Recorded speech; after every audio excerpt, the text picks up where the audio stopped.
It's Friday night, and so it's time to do a super long, irresponsible recording session that might go till 2 in the morning. Hopefully, I won't do that.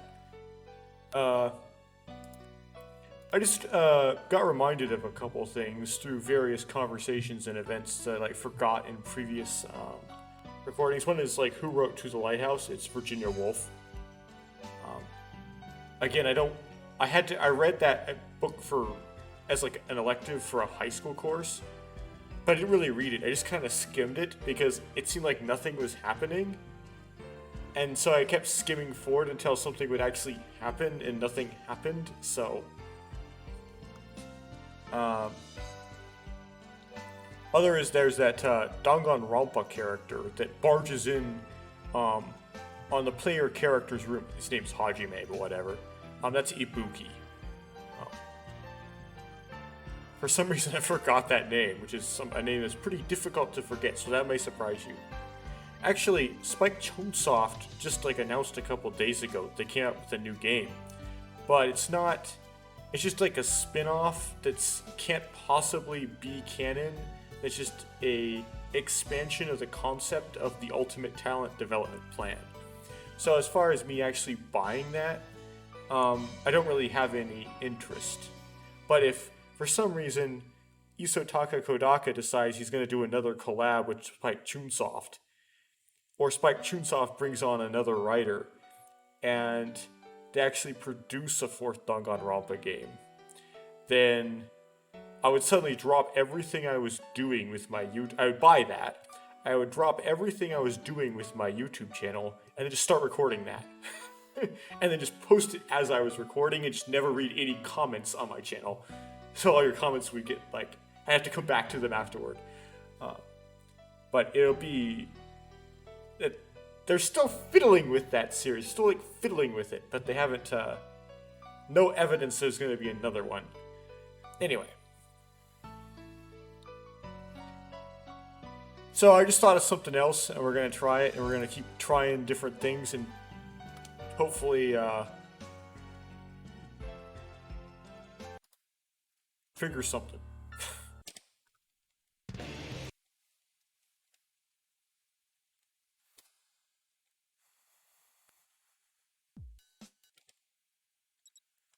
um...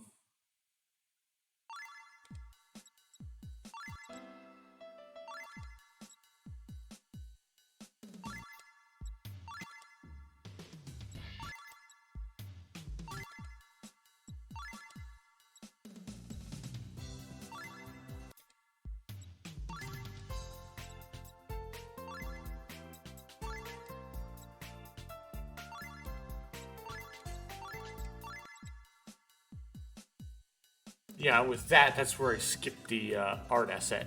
I keep doing that by accident. Um,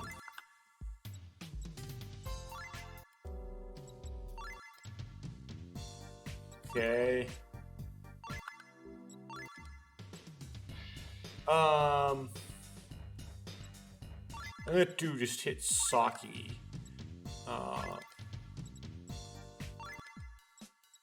Fate.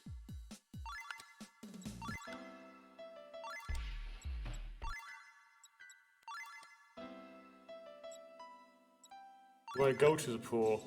Here's the thing. This choice is still white. So I'm gonna pick it and see what happens. That's it. That's the only thing I'm going off of here. For now, I will become a dolphin. I take a deep breath and dive into the pool. So at least there will be new dialogue in this recording. I barely avoid hitting the bottom of the pool at the last second, and I swim towards the opposite end of the pool. In the United States, if you're not at the deep end, there's our signs that say no diving. Because then you can get Johnny Erickson totted. So he really did, this is not a very good idea. And I think with that story, it was muddy water, so she couldn't see the bottom, but anyway. Air leaks out of my mouth, becoming bubbles. While continuing to hold my breath, I try to make it to the other side without breathing. I did this often when I was a kid, and eventually I succeeded. was kind of sudden too. It was like I just like went back to the pool a year after I did that went previously, and suddenly I was bigger now, and then I could do it. Whereas previously I wasn't even close. So I suddenly came on the ability to cross 25 meters without in one breath. Anyway, made it. I rise to the surface. Splash. Ah! I take a deep breath of air as my face shoots out of the water. You were a fish in your last life? Okay, so this is an Izumi scene. So, if I get lucky, this will trigger something new. I turn to find Izumi-san giggling as she watches me on the edge of the pool. You're a good swimmer. You think so? Yes, and you do a good job at holding your breath. It's not easy to do. Except he gets water in his mouth when he tries to save Saki in the second pass in the Saki ending. And it is that easy to do. Just to correct Izumi. I don't think that's true. Though my words are humble, I feel far from modest. Who wouldn't feel proud after being praised like that? Especially when it's given by a beautiful woman like Izumi-san.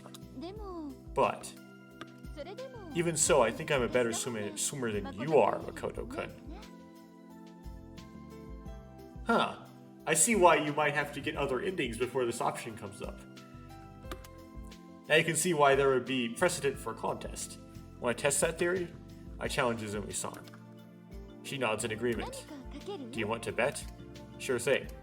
It's not that I'm confident in my own swimming, it's just that the way this conversation is going, it feels like the right thing to do. So what if I win? I will give you a day's worth of shoulder massage. That's backwards. That's stingy. Why don't you make it 1 week? Huh, do you really need it for that long? Yes. Lately my shoulders have been so stiff, I wonder if age is catching up with me. Well, this is really weird, okay?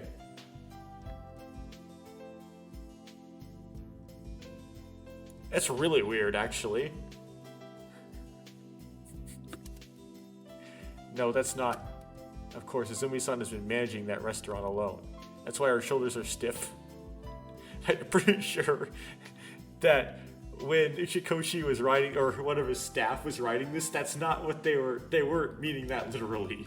Alright, in that case, Izumi-san, if I lose, then I'll help out Luna Beach for one day. Sounds good? Well, he will anyway. Huh, really? So that means the dialogue will get modified. A man never goes back on his word. Then if I win, I'll...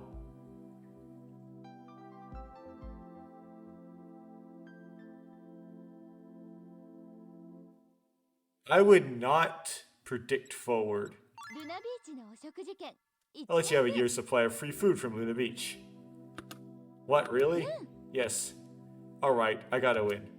I get fired up. Yes, I know I know that happens later. But like, I don't want to say that line. We stand on the diving boards used for swimming races at the pool. Well then, let's go. Called the starting blocks. But I guess they don't have starting blocks, so they use the diving boards. Ready, set, go. Okay, Yuka. Huh? Then besides start swimming in that interval. The culprit was Yuka. She's holding her sides with laughter. In her hand, she's holding a glass of beer. Why are you turning around and looking back? Are you drunk? Huh? Shouldn't you hurry up and swim? Huh?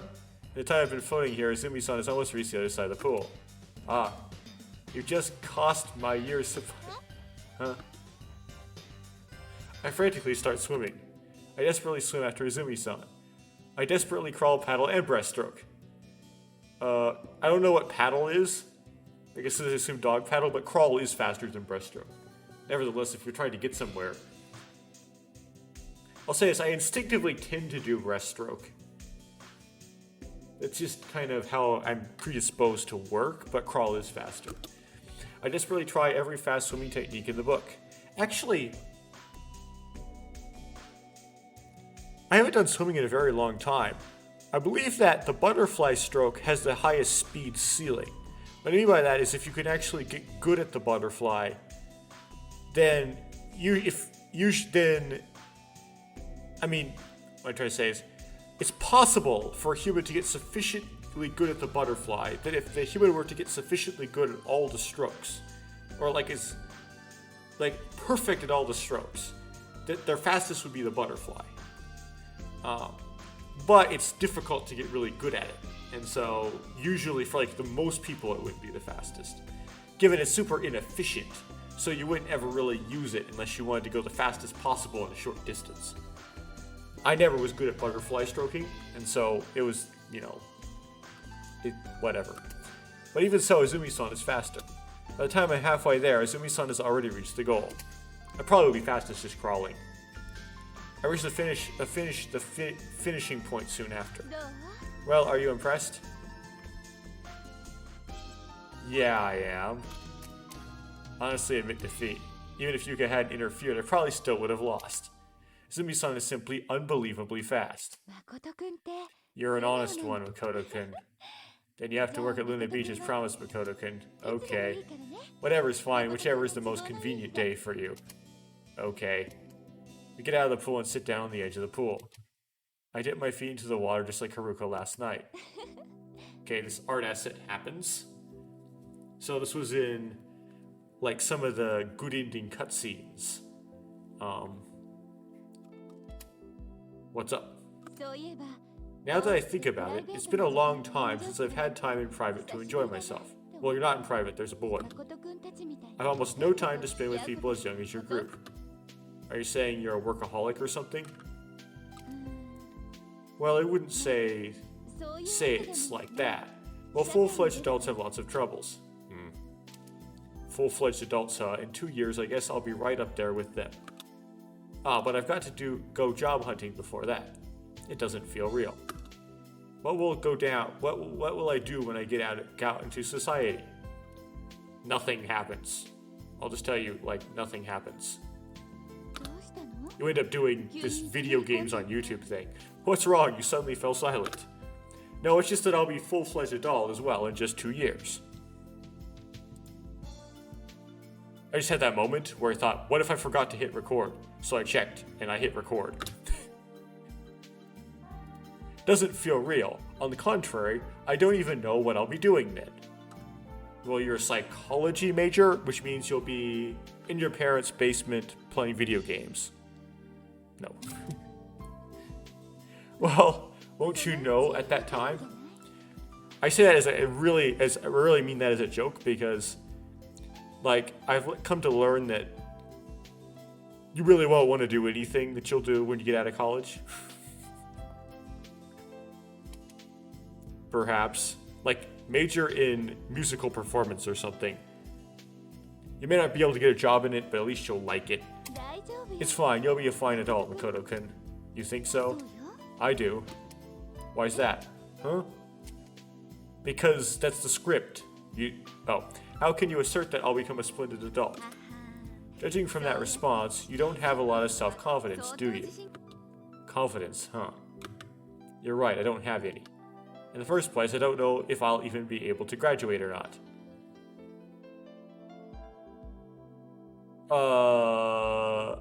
Well, we know that Makoto didn't show up to any of his classes.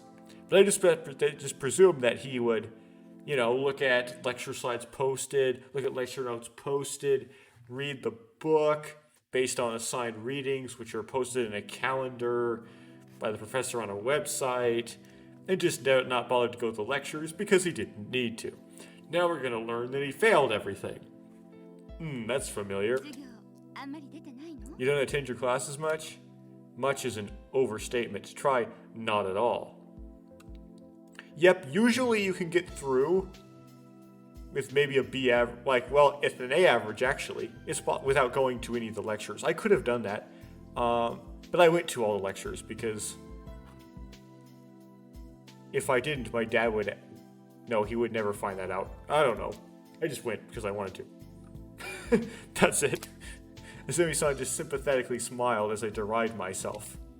I obtained virtually no credits, and I should have to repeat a year. But I practically prostrated myself and begged before my course of study official. And so somehow you were able to temporarily advance to your junior year. Pretty much. Izumi-san still smiles at me. You see, you have something called bad boy power, and on top of that, protagonist power. So it's really hard to mess this up, Makoto-kun. It's like the smile of an elementary school teacher. Oh dear. He's listening to one of her students with bad grades tell her their worries. It's a very kind one. But that's certainly difficult. The psychology major has the strictest advancement criteria in literature department, right? Oh, so... Okay, so this is why there's seems like a conflict. It's like, these are literature students. But they are, but in this system, psychology, based on something Japanese, psychology is a subcategory of literature. How like, in the United States, nothing is a subcategory of literature. Literature is the finest category you can get. Huh? Yeah, it sure seems that way. But Izumi-san, how did you know I was going for a psychology major? Also, it's very weird for the literature department to have strictest advancement. Maybe it's because whoever was writing this was some sort of literature graduate and so thought highly of his field of study. Huh?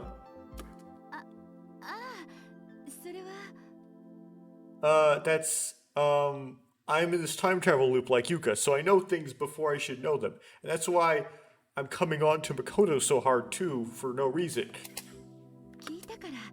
Because I heard about it. That's right, I heard it from Yuka-chan. Izumi-san's expression momentarily stiffens. She lowers her head and kicks her leg, splashing the water.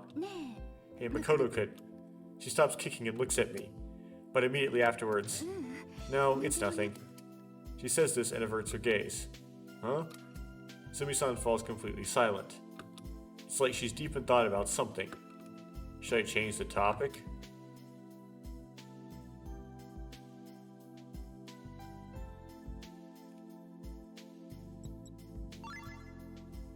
Rumi's quite a strange girl. How so? How do I put it? Normally she's very childish, but from time to time she looks very mature. Oh no, it's just me and what I think.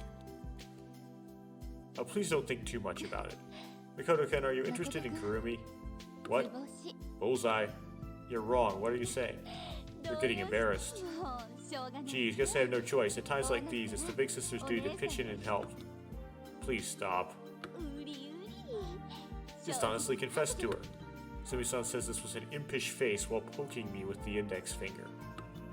I had no idea that Izumi-san had his childish side. Izumi Marino. Huh? Then it hits me. I remember where I heard the name Marino before. It was why I thought her name was familiar. I finally remembered. Now that I think about it, your last name is Marino, right? You have the same last name as Dr. Marino, the world-famous authority on genetic engineering. Wow, you're well informed. Yes, I learned about it at school. So you did learn something at school. He's my father. Oh, so that's it. He's only natural you'd have the same last name then. Wait, her father? What? Oh, you're supposed to say it like this. What?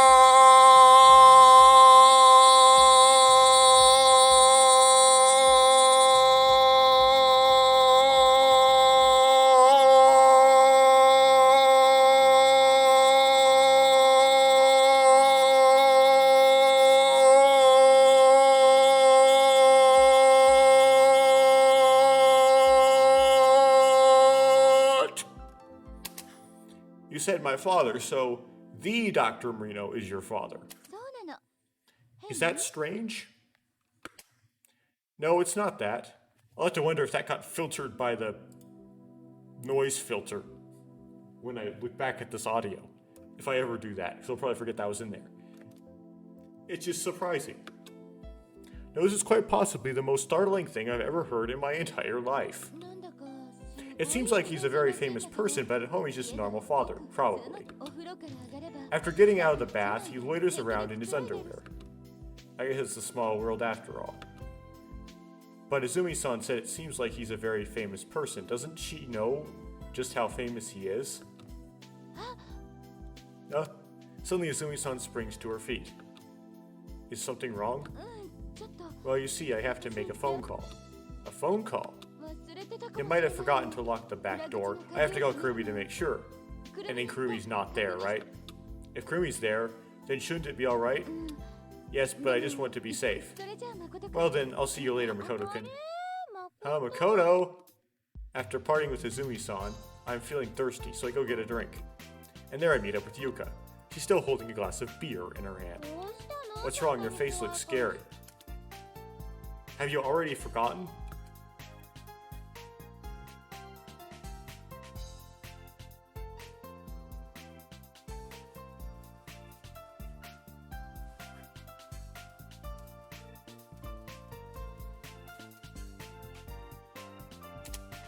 Earlier, when Izumi-san and I were racing in the pool...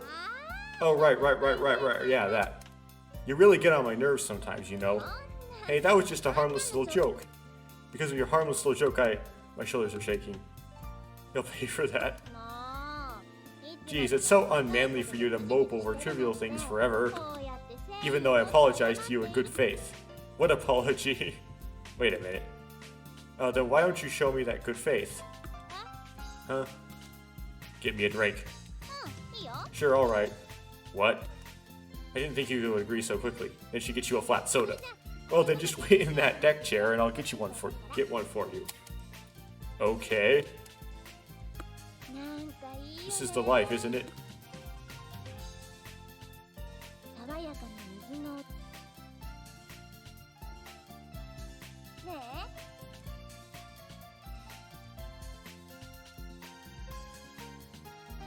Okay, let me fast forward now. Okay.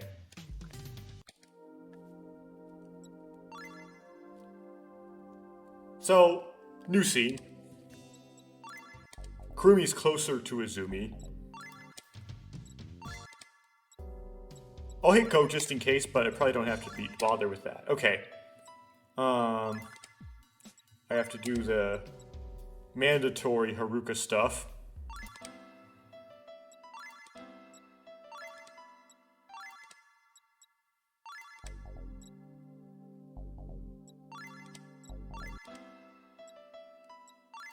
Okay.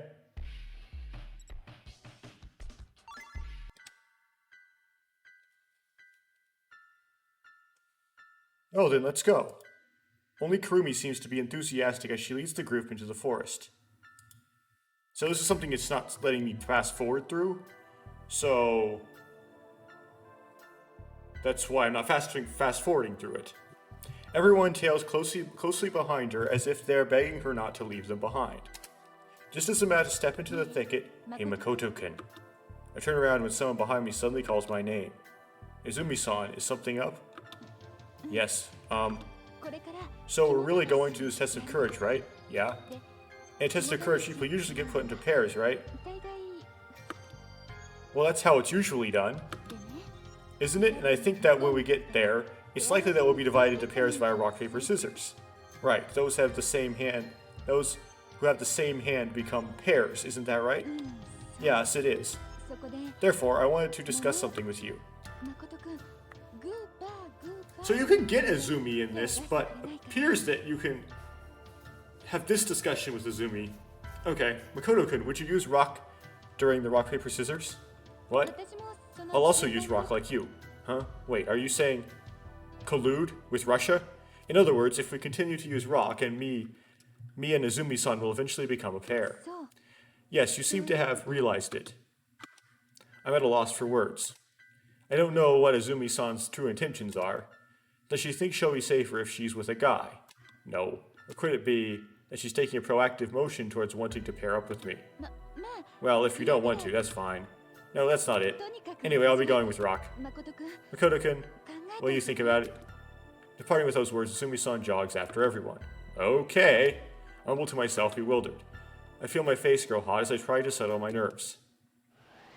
The graveyard is dimly lit. Okay, does it let me fast forward? At that instant, me and Izumi-san make eye contact. Ready, set, rock, paper, scissors.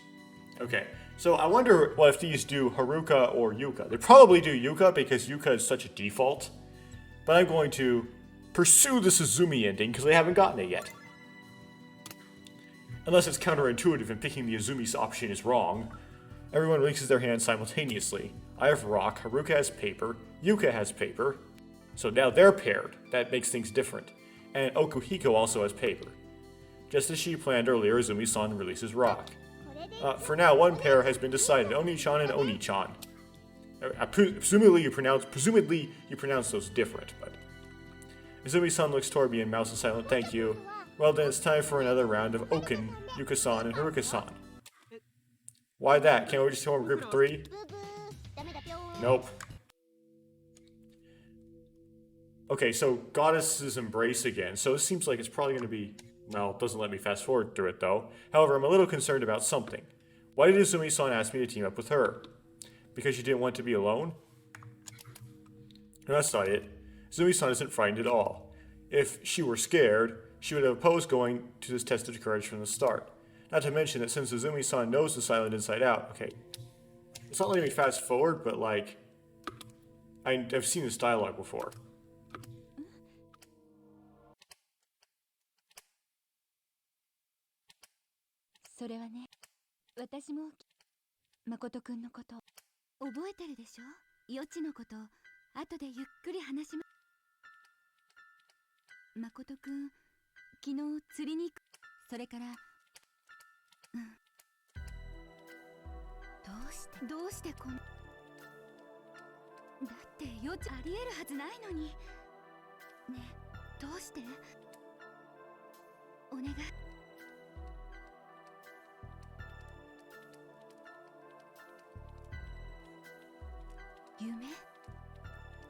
Yeah, I presume I've already read this. Oh, now it's letting me fast forward, okay. There's a slight variation. This, I believe, is what I want to do to get the Izumi event. Yep. Okay.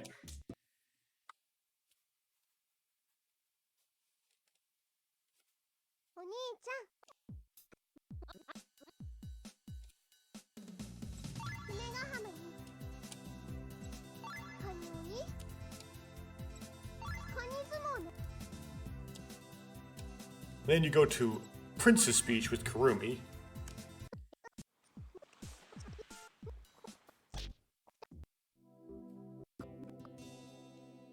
And then leave it to me. Return to the lodge. Get Okuhiko's file.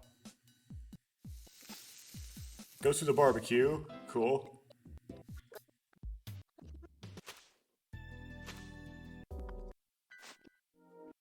It's letting me fast forward through this.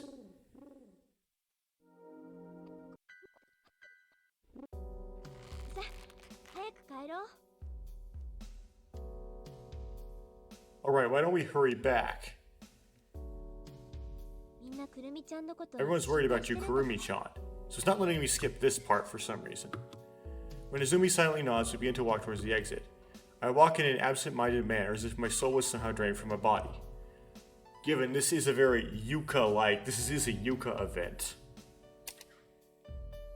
Kurumi, Yuka, and I leave the shrine and walk towards the staircase. But I wasn't asked, when I do that fast forward, I wasn't asked to say when I met my first love.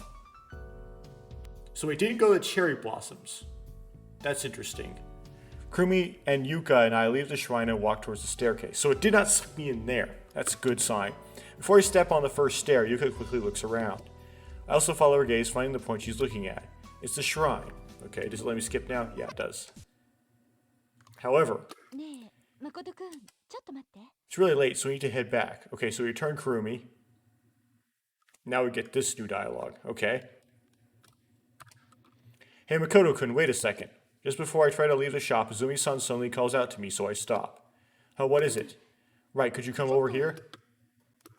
I head over to Izumi-san's beckoning form in the corner of the shop. Do you want to say something that you didn't want the others to hear? Well, it's not like that, but yeah, it is like that in a sense. Izumi-san lowers his head slightly. Yes? Izumi-san seems to be at a loss for words for some reason. Is it really that hard for her to say it? Are you free tonight? Huh? Tonight, that's right around 3. I'll be waiting in front of Luna Beach.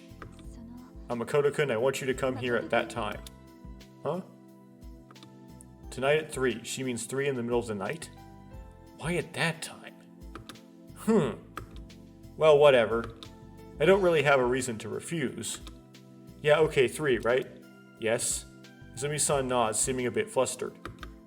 Although I'm curious about the way she's acting, I decided not to leave the others waiting and go back with them to the lodge. When I get back, I once again throw myself onto the bed in my room. I'm beyond exhausted, having already surpassed my body's utmost limits.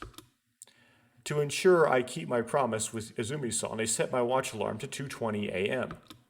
I slowly shut my eyes. If I did that, I would sleep right through the watch alarm, but whatever. 5th of April. The Goddess's Invitation. Izumi Cure route. I'm going to take a little break and then come right back to this. I should sound a bit more victorious about this. I got a new route. Yay. Okay. Basically, last couple times I didn't get it because I didn't hit the option to jump in like a dolphin. So, that's what I missed. Okay, now I achieved the goal. The rest of this recording is going to be hopefully a lot of new stuff, which is good. Oh, and I better save this. It's kind of important.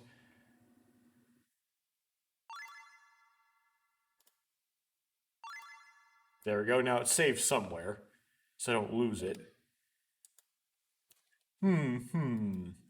I'll wiggle my hand out of the covers and shut my watch alarm off. It goes beep beep beep beep beep beep beep beep beep beep beep beep beep beep, and it really isn't that loud. But anyway, since I didn't get enough sleep, my head is still hazy. Geez, asking me to come over this late at night. Izumi-san, just what is it that she wants with me? I don't have the slightest idea what the true reason could be, but at any rate, there's no way I can break my promise to her. I force myself to jump out of bed and stretch my stiff limbs. And you kind of feel kind of hot and tingly and sticky. And well, then, time to go. I mutter to your head's kind of like feels hot. Yeah, not a good feeling. I mutter to myself as I pass through the empty living room and head for the front door. Sometimes your bowels are kind of twisted. You know, it's kind of a stomach ache. Especially for me, for private reasons. Anyway. Of course, there's no one in the living room. I let out a sigh in the quiet, empty room. I can hear Okuhiko snoring from up in the loft. Hey, wait! Okuhiko suddenly shouts in a roaring voice, and this is Okuhiko sleep-talking again. When I look up in surprise, hey, kid, get off the stage. Hey, stop it, don't. Lower that zipper. It seems like he's just sleep-talking. About a male stripper. Man, what kind of dream is he having anyway? I ignore Okuhiko and head towards Luna Beach, where Izumi-san is waiting. When I arrive at Luna Beach, Izumi-san is already waiting for me outside. Good evening, Izumi-san. You should say good morning, Izumi-san. Good evening, Makoto-kun. You're out early. Were you waiting this whole time? Yes, I was sort of waiting impatiently for you to arrive. Izumi-kan casts her gaze slightly downward as she says this. It's a little cold, huh? Izumi-san sighs as she says this. Well, we know she's going to die. That's something about this game's structure is, whichever girl the player character decides to pursue, they end up dead. It's like, metaphorically, the kiss of death. Izumi-san sighs as she says this. It certainly is cold tonight. I'm cold too, so let's hurry up and go inside. Again, quotes instead of those brackets. Oh, there's a reason why there's quotes instead of brackets. I try to say that, but Izumi-san beats me to the punch. Hey, how about we go to Viewpoint Park at the Cape? Huh? But just now you said it was cold. Right, so let's try running for a bit. It's true, that works.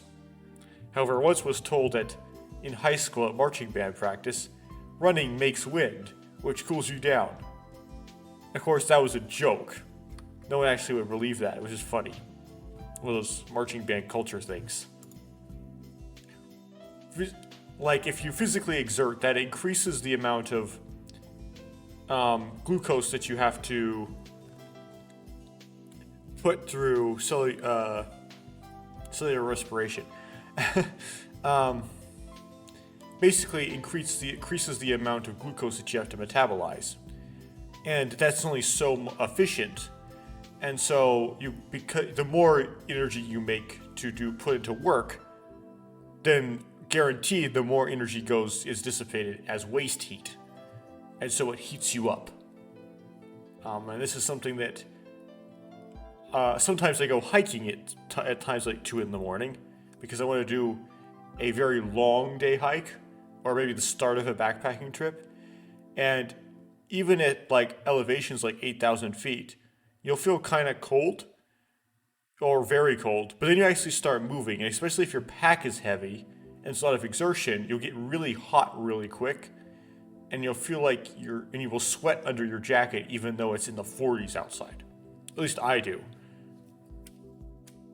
So heavy weights. Come on, let's go. I don't really get what she's up to, but for now I just start running after Izumi-san. In the middle of running through the cherry blossom tree-lined road, I start to wonder about something. Izumi-san, what are you thinking? Going to Viewpoint Park in the middle of the night. Why are you doing this? Why would you do any of this? Del? From time to time, Izumi-san looks over her shoulder to see if I'm still there. However, her expression is unreadable. Ellipses. Before long, we arrive at Viewpoint Park, so the Cape of Affection. Izumi-san is standing by the safety rail, gazing out at the ocean. The light sea breeze blows by Izumi-san, swaying through her hair. All I can hear around me is the calming roar of the waves, which occasionally wash up against the bottom of the cape. Izumi-san hasn't said a single word since we arrived at the park. I don't get it. What is Izumi-san hoping to do by taking me all the way to a place like this? I wonder if it would be best, after all, if I just asked her directly. I slowly approach Izumi-san. Makoto-kun. Yes? Izumi-san opens her mouth just as I stand right behind her. Even though... Okay, this place should be brackets, not quotes. I know it's a quote because the voice actor is acting. So this is a mistake with the quotes instead of the brackets. Even though I went through all this trouble to run here, the wind has just gone back from chilly to cold again, hasn't it? You're right. It's true, all that sweat that I let off as I ran has become completely chilled. But as I thought what? As I thought today is what? It's a little cold, but I thought today is the day the stars are their most beautiful. It's correct. So let's have a sigh of awe. Huh, the stars. It's a good thing we came here, right? Ah. Okay, again, more of the stars scene.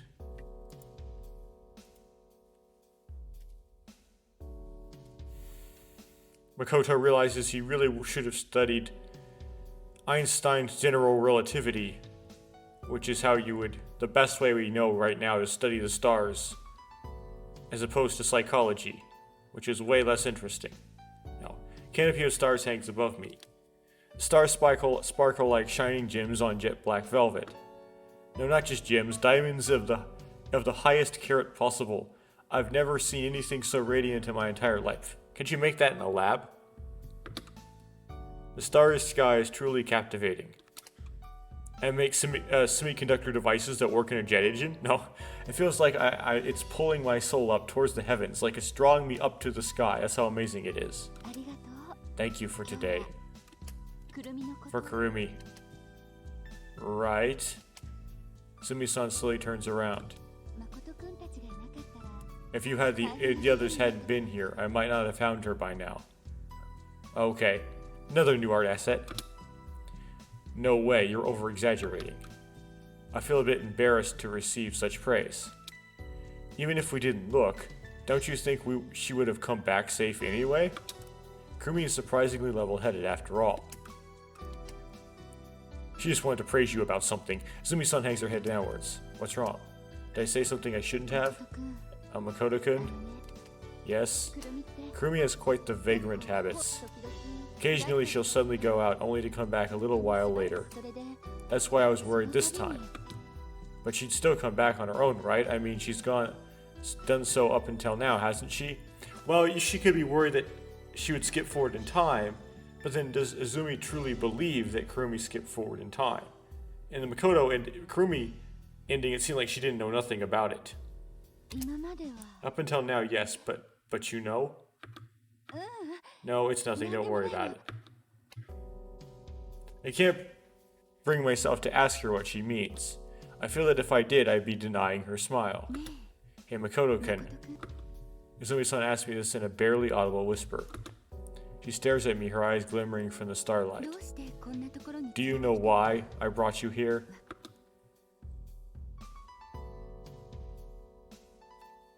Well, I know it's gonna loop anyway.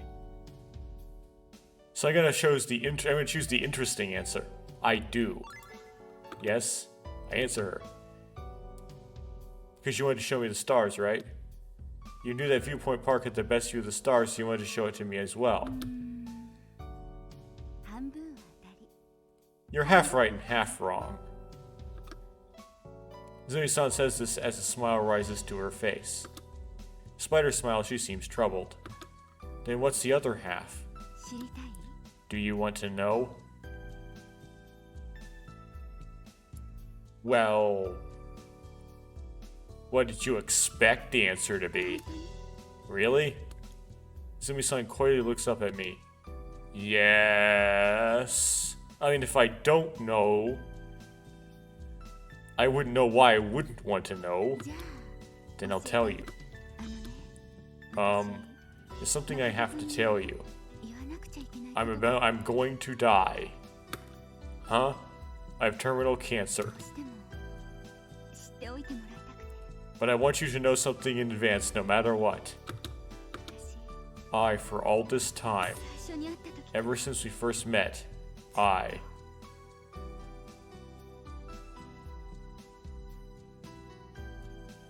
traveled in time and stuff?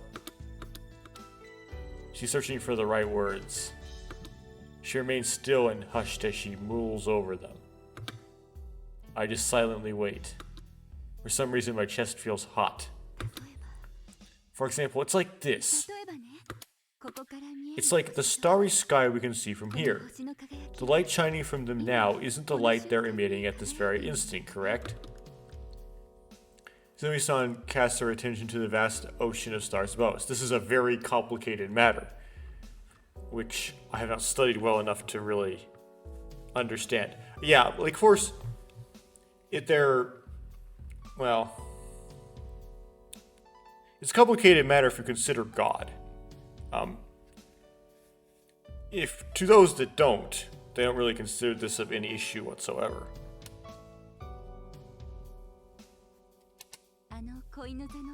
But maybe you could say it's not that complicated if you consider God. What I tend to say is that God can create something with a present, a past, and a future.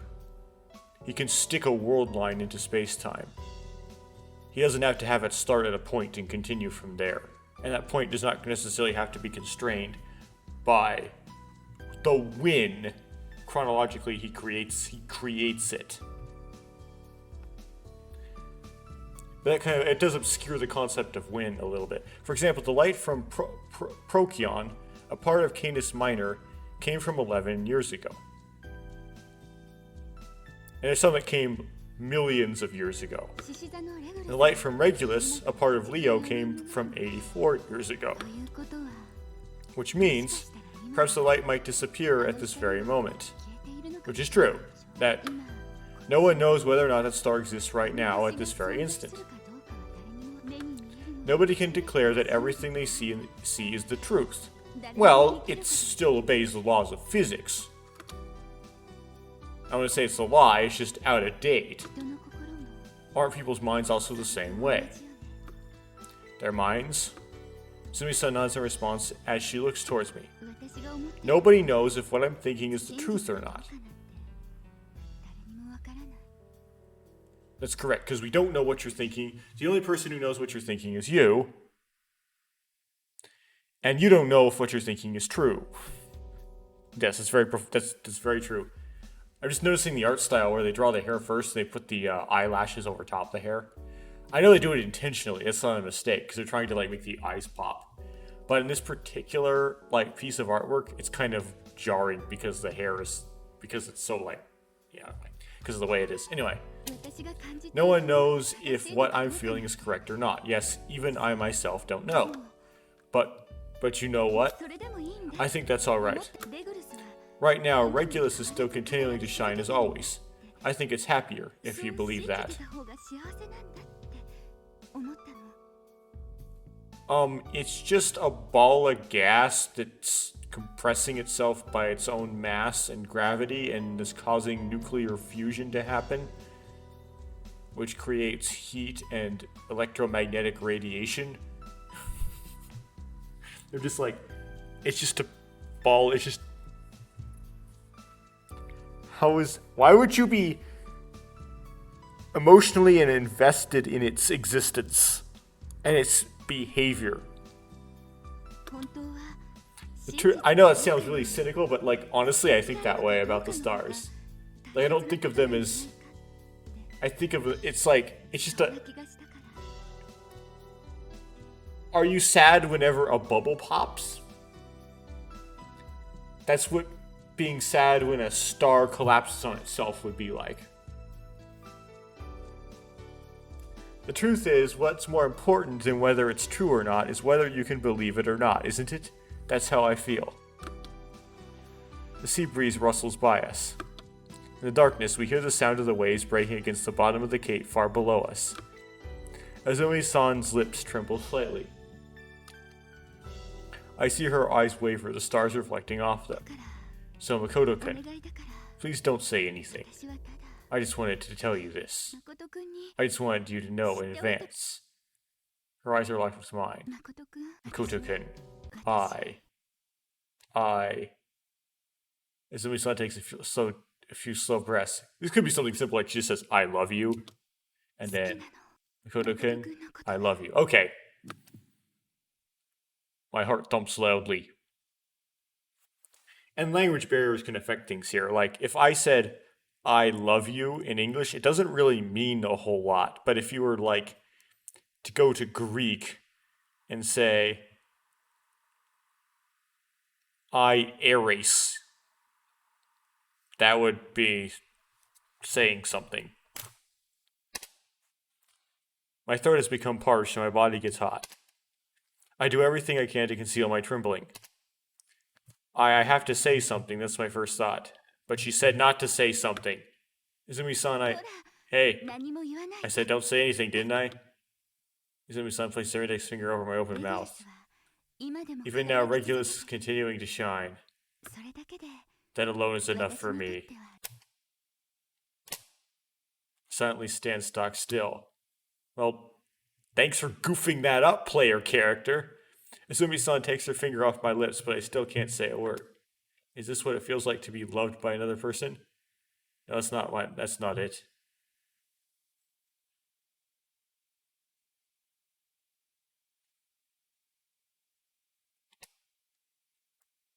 Not being loved by a person. Okay. I turn to my room and slip into my bed as I think. In the end, I was unable to give her any sort of answer after she said that. Why couldn't I say anything? 'Cause she told you not to. Just what do I feel for Izumi-san? Advice for guys, you don't have to say things. Anyway, even though it's a simple question, the current me doesn't know the answer. The image of Izumi-san's smile is buried into my eyes. Like a plasma TV. When I close my eyes, the image of her face faintly appears in the darkness. I can't sleep like this. A short time later, I look at my watch. It's already past 4:30 a.m. The date is Friday, April 5th. Naturally, tomorrow is Saturday, April 6th. Saturday, April 6th. I mutter this out loud. The incident in that dream, I don't think it will really occur after all. After all, I haven't seen the bell yet, and it's already the 5th. But I would be lying if I said I wasn't worried. Just who was the one who died in my dream? They're still giving us this line after we're doing an ending that had to be unlocked by getting a different ending. At least one. So we already know that it's the person whose ending it is by this point. And in the instant I think that, I remembered it was Izumi. No, 4 ellipses. Izumi-san.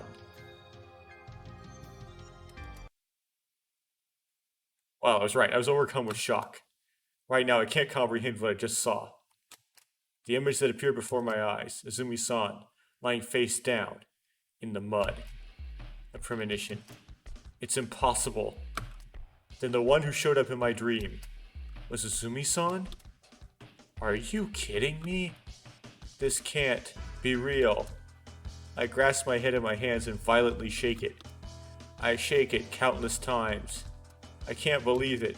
No, it'd be nuts for me to believe it. That was just a hallucination. I've been thinking about Izumi-san too much. That's why I had it. Izumi-san. I tremble in my bed. I continue to shiver like a small frightened animal.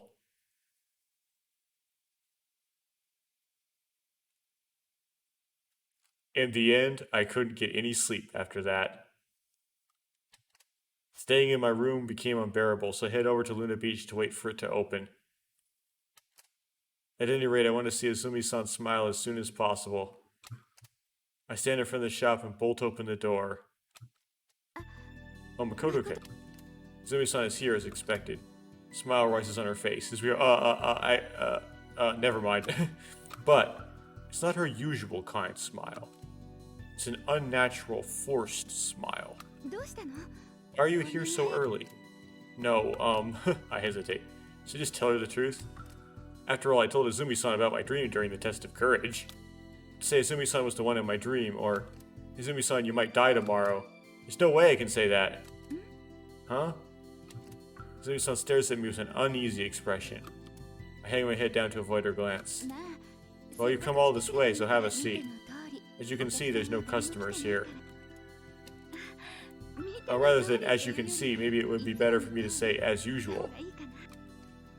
Izumi-san says this as she runs her right hand through her hair. Well, in other routes, you find that there's a lot of customers on the 5th. Upon Izumi-san's urging, I sit down on a chair on the terrace. She brings 2 cups of tea and sits down in the seat opposite of me. The sky that I can see over her shoulder is thick with clouds. Makoto-kun. Have you had breakfast yet? If not, would you like me to make some? I silently shake my head. In a situation, I don't think I'd be able to swallow anything. Then I know, how about a game of cards? Cards? Without responding to me, Izumi-san stands up and heads to the counter. Before long. One of these customers yesterday forgot them. I'm thinking that the reason Izumi-san thinks that Makoto is going to die because of the way she was acting on the 4th. Right? She's talking about a star could die, but it was alive for now, and that's good enough. Izumi-san returns holding a deck of cards while speaking in a strange, shrill voice. What shall we play? How about President? How about Old Maid? Oh, but there's only 2 of us, so it probably won't be any fun. Izumi-san continues to smile. However, when I look at that smile, I feel a dull pain in my heart. Would it be better if I told her after all? Tell her everything I saw? If I don't, then will the worst possible outcome occur? Makoto-kun? Izumi-san gently places the cards on the table. I shouldn't have told you after all. Huh? What I said yesterday. If I knew things would have gotten this awkward, I wouldn't have said it. I'm sorry, Makoto-kun. No, don't. It's always like this in the past. I never thought that I'd be a bother to the ones I like, and I couldn't stop myself from falling in love with them no matter what. Izumi-san, you're wrong. You're not being a... It's fine, really. It's really alright. In the first place, I didn't have those qualifications to start with. Qualifications? I don't have the qualifications to fall in love with you. What qualifications? I'm so sorry. I'm really sorry. With that, Azumi-san shuts her mouth. She casts her eyes downward, tracing her finger along the edges of the cards. I don't know what I should do. Azumi-san's feelings have reached my heart. Before I can answer those feelings, there's something I have to think about first. Right now, I don't have the time to consider anything else. I shouldn't tell her about that after all. That's what my instincts are telling me. I don't know whether Azumi-san believes what I said about my premonitions or not, but at any rate, if I were to tell her about the dream, she'd surely freak out. Last night under the starry sky, Azumi-san said this. Regulus is continuing to shine even now. I don't want to make Azumi-san any sadder. Azumi-san? Shall we play cards? Azumi-san slowly raises her head. Her eyes are brimming with tears. Well, shall we play? Azumi-san gives me a small nod. When she does that, tears fall from her eyes. They crash onto the table. As Azumi-san's shoulders tremble, she keeps wiping away the traces of her tears with her palm over and over again. But no matter how many times she does it, new tears just replace the old ones. Yeah, this is like the peak of protagonist power. When you just kind of show up and the girl just is like, I need you. Just for no reason. I will protect her. No matter what, I will definitely protect her until the end. I won't believe in premonitions anymore. That way Azumi-san will have nothing to worry about. Yes, I remember it clearly. Azumi-san's words on the night of the test of courage. It's alright, because you have nothing to worry about, Makoto-kun. I will never forget the kindness and warmth she enveloped me in back then. When I came here, I was finally able to realize it. Azumi-san is a person who, to me, cannot be replaced, an important existence. 3 ellipses. Sleep is important to growth? Yes, it is, actually. And then when Azumi-san's finally wept her eyes out and the red disappears... Good morning! Attention is shattered as Kurumi comes down from the 2nd floor. It's not good morning, what time do you think it is? A little past 11? That's still morning. Do you realize how long you've been sleeping for? But it's important to Kurumi's growth. Wait up, it's gross, not gross. Growth, schmoth, whatever. Oh jeez. She says as Azumi-san gives a resigned smile. Before I know it, her smile has returned to its usual kind self. Seeing that expression on her face causes me to instinctively grin as well. So what are you doing in a place like this, Oni-chan? What do you mean in a place like this? Hey, what are you doing, Oni-chan? Hey, listen to people when they are talking to you. And she says as Azumi-san grumbles and lightly tugs Kurumi's hair. Ow. What? It hurts, it hurts. Kurumi's going to die from the pain. Geez, I didn't tug that hard, did I? You did. You grabbed Kurumi's weak point. And there you go again, faking the pain as always. You're wrong, Kurumi's not faking this. Oni-chan, save Kurumi. The younger sister is being teased by the older sister. It's like your sister-in-law is being teased.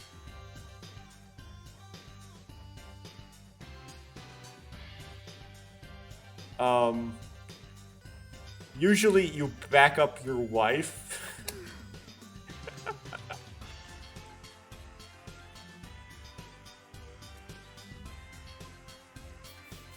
Make Izumi feel as awkward as possible.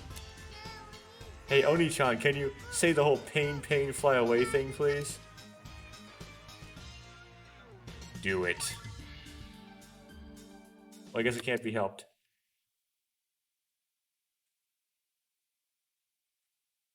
Abracadabra, which is some sort of parody of some Catholic thing. Pain, fly away all the way to Andromeda. Fat Kurumi on the head. Kurumi, Izumi, Makoto. Abracadabra. Fly away, all the way to Andromeda. Okay, this is lame. The 2 exchange glances while trying to hold in their laughter. Marino sisters is purple, but end up holding their sides as they burst out laughing. First into laughter. They pound on the table, then point at me as they continue to laugh. Ha, ha, ha, ha, ha, ha, ha, ha. I don't know why, but I feel extremely embarrassed. My ears have grown hot. Okay, we're at 11. A staple game? Once they finish laughing, Kurumi repeats her first question. So what are you doing, Oni-chan?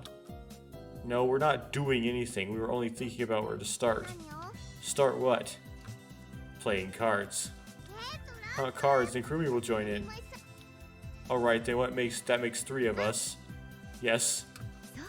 Very well, then let's get started. Well then, what shall we play? Let's see. Oh, I got it. How about Mental Guts? This is something that Kurumi made up and now has to explain to them. Huh? What? What, you don't know Mental Guts? I never heard of it.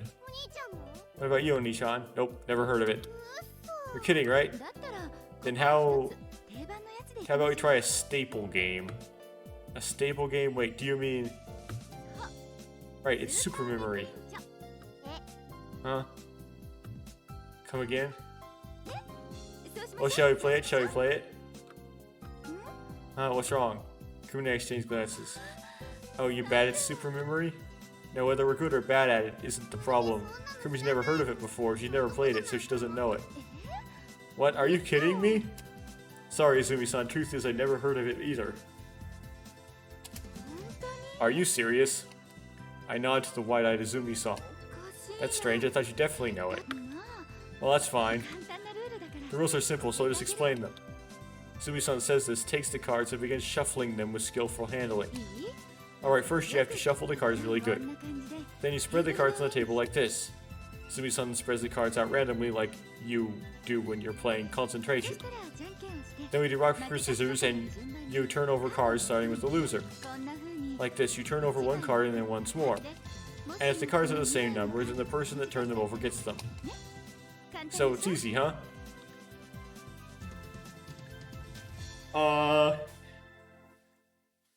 So far on my YouTube channel, I've played this a lot. It turns out.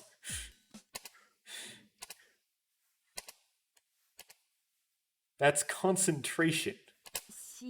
Concentration? You're wrong, it's called Mental Guts. Huh? Jeez, Makoto-kun, Kurumi, don't give it such terrible names. This is definitely called Super Memory. What, the name is weird, Oni-chan. Isn't your name weirder, Kurumi? No, it's yours, Oni-chan. It's yours. It's yours. Yours. Yours. I'm not gonna do another long shout, so. Why don't we just call it Mental Consumery? No.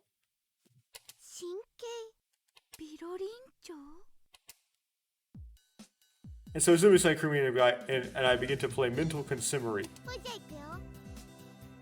Well then, let's go. Flippy. Flippy flip. Kurumi flips over the 3 of diamonds and the king of spades.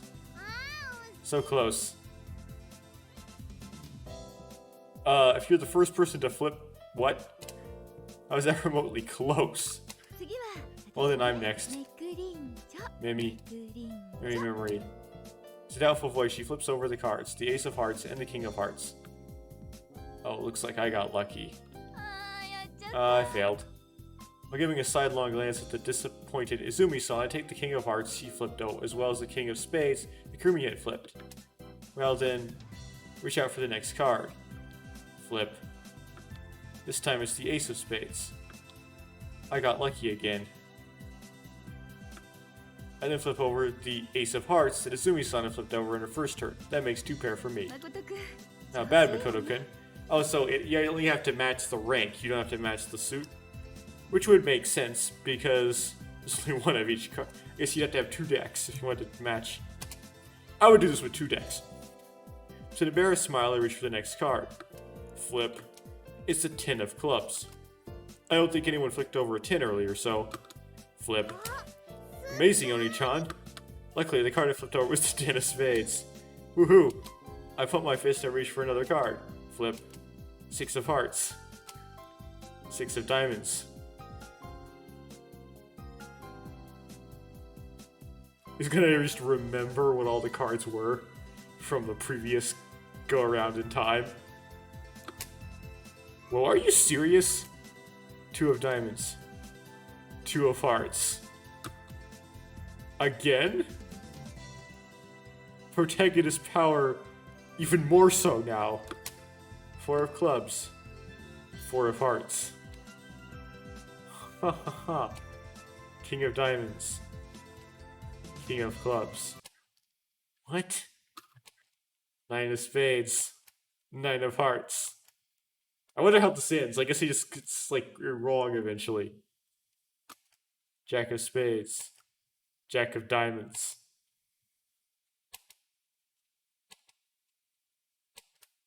Flip.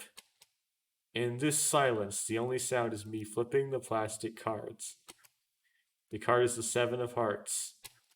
I slowly reach for the next card. Before I know it, my fingertips are trembling like crazy. Flip. It's the 7 of clubs. How? No, it's got to be a coincidence. A coincidence? As I tried to prove that, I flipped 2 random cards. 8 of clubs and 8 of diamonds. No way. Shivers running up my spine. The reality informed me that I don't want to accept is making me only feel uneasy. This can't be. As I mutter this, I flip more cards. Queen of spades, queen of clubs. 4 of diamonds, 4 of spades. 5 of diamonds, 5 of clubs. As something's driving me onwards, I continuing to flip card after card.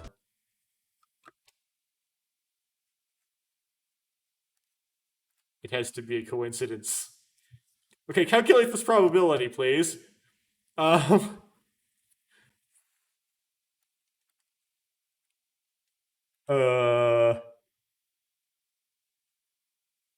I can't do it on the spot. It's pretty small. The 3 of us blankly stare at the table. There lie all 52 cards scattered about and flipped over. A coincidence, you say? That's right, this is something that only happens once or twice in a lifetime. Or never. It's impossible. It's absolutely impossible for this to be a coincidence. There are no traces of a smile on Azumi-san's face. A restless atmosphere. The tension is so great right now that it feels like it could crush me. Alright, how'd you cheat? Let's say for argument's sake, even if it's the first cards Kurumi and I picked weren't an ace, 3, and king, then there'd still be 46 cards left. And there's absolutely no way that Makoto-kun should have known the positioning of those 46 cards, right? Absolutely no way. Those words feel heavy on my heart. No way you could remember it, too. If you once saw it before, you wouldn't remember all of it.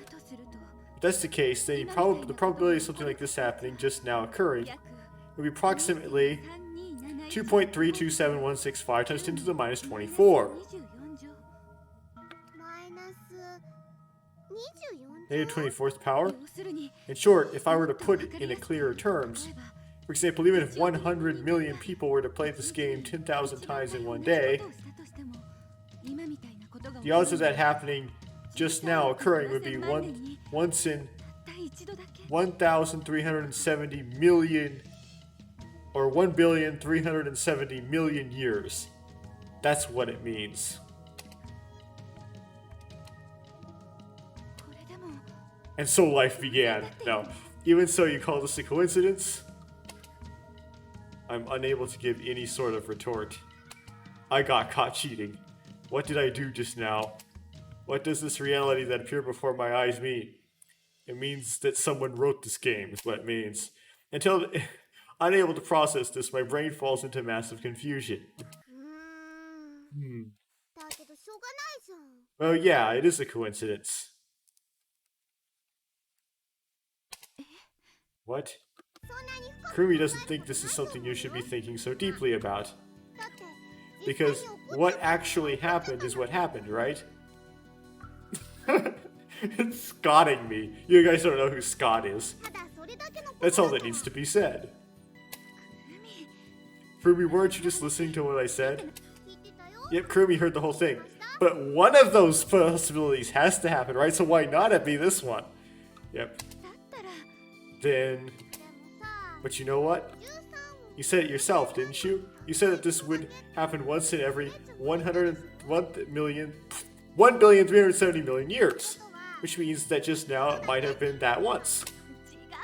You're wrong, that's not what I meant, Kurumi. That was merely a simplified explanation. I said it earlier too, but the actual probability is almost close to zero. Kurumi says, but it's not zero, right? Almost close to zero isn't actually zero, is it?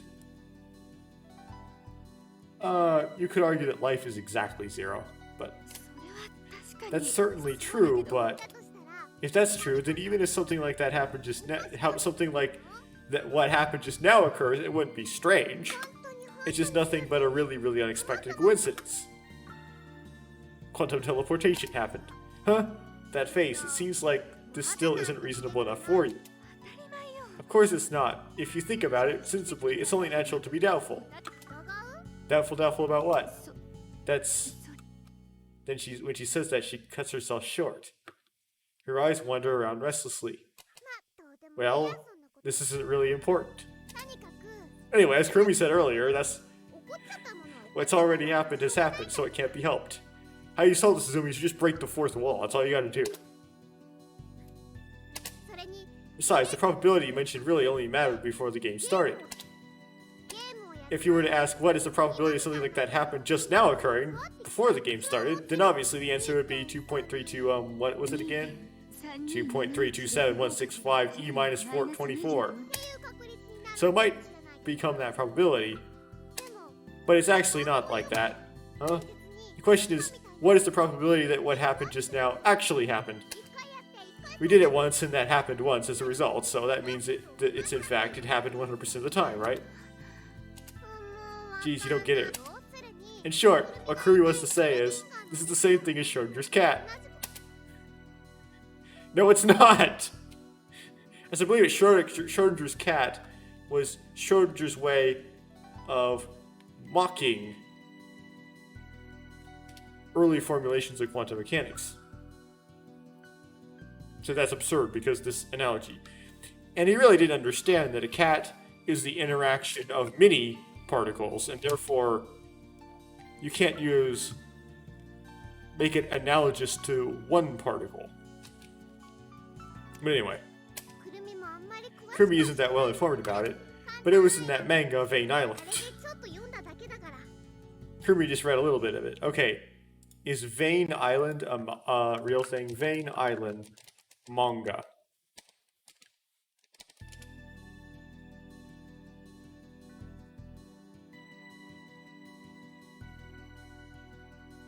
No, Vane Empires is one, but not Vane Island. Okay.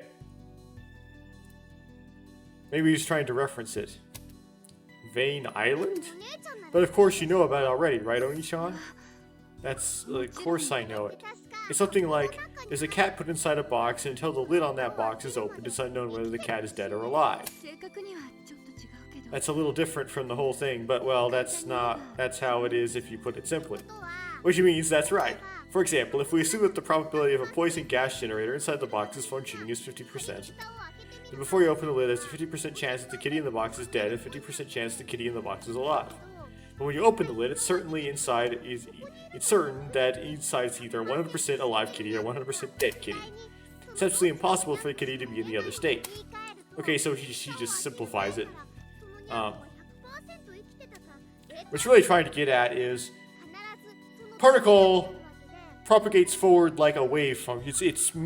Its motion underlying can be described by a wave function, which can be a superposition of many eigenstates of some observable operator.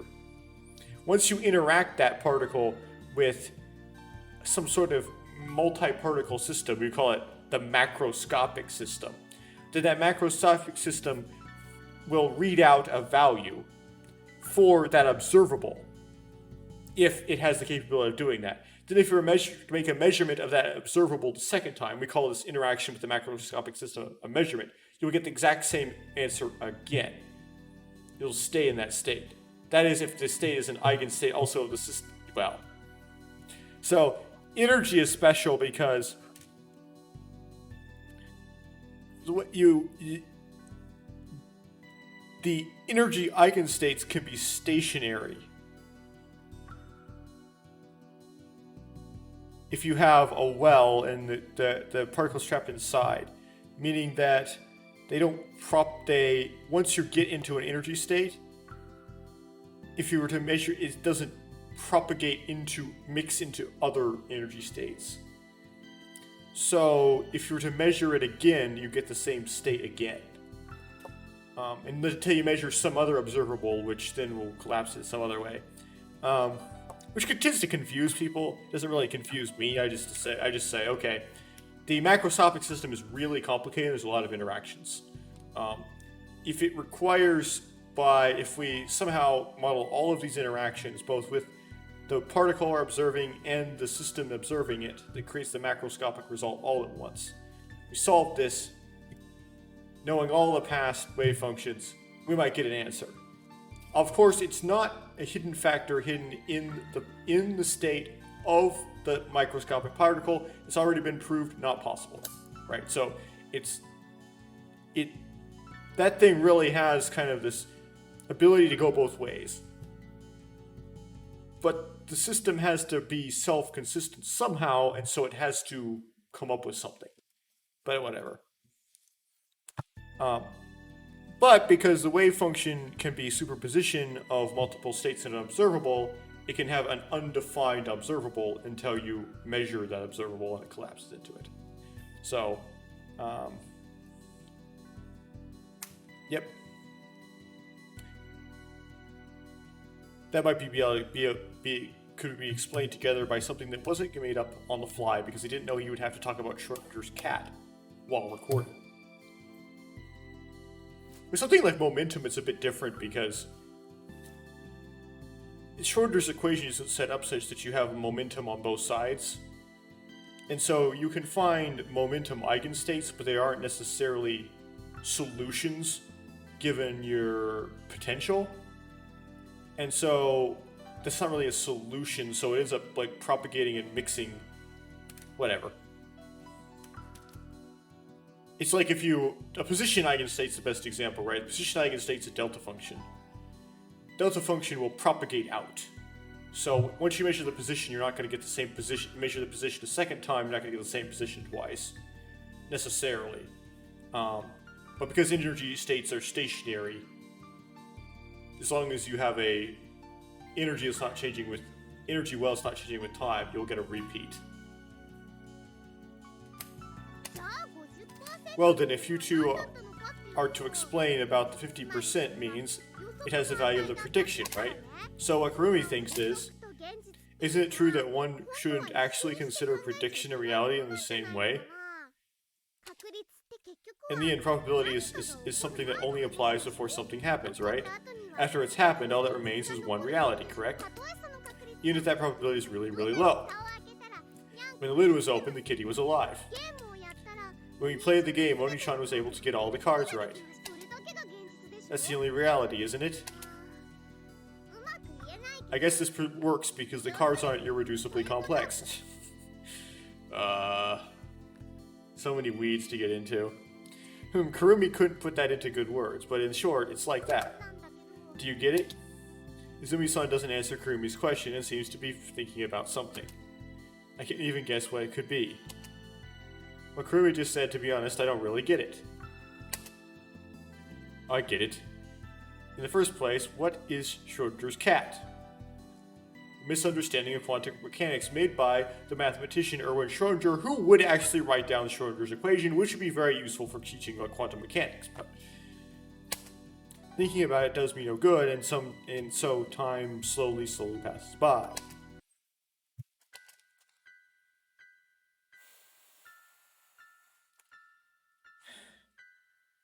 Yeah, it's kind of funny that Uchikoshi brings up distant Starlight and that argument at the same time. It's like he's trying to make atheist arguments.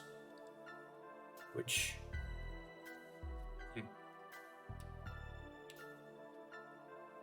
It's something that tends to happen in Uchikoshi games, where he'll bring up like this subject matter briefly, and then he'll just like never like drill into it. He'll just kind of like touch on it, you know, here and there.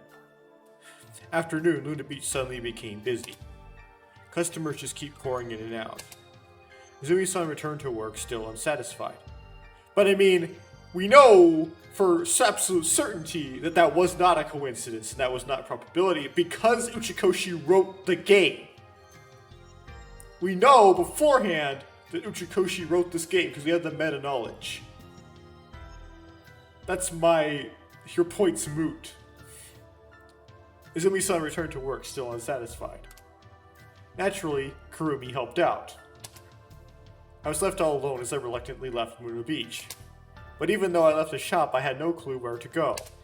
So I staggered alongside the coastline road, and before I knew it, I was here. That's right, I'm at Viewpoint Park now. The scenery I see from the end of the cave is colorless. The gray skies make me feel like I'm in an old black and white photo. The air is very damp, but there's no sea breeze. The only sound I hear is that of the waves breaking on the cape. Schrodinger's cat, huh? Schrodinger's cat is dead. It's been dead for decades.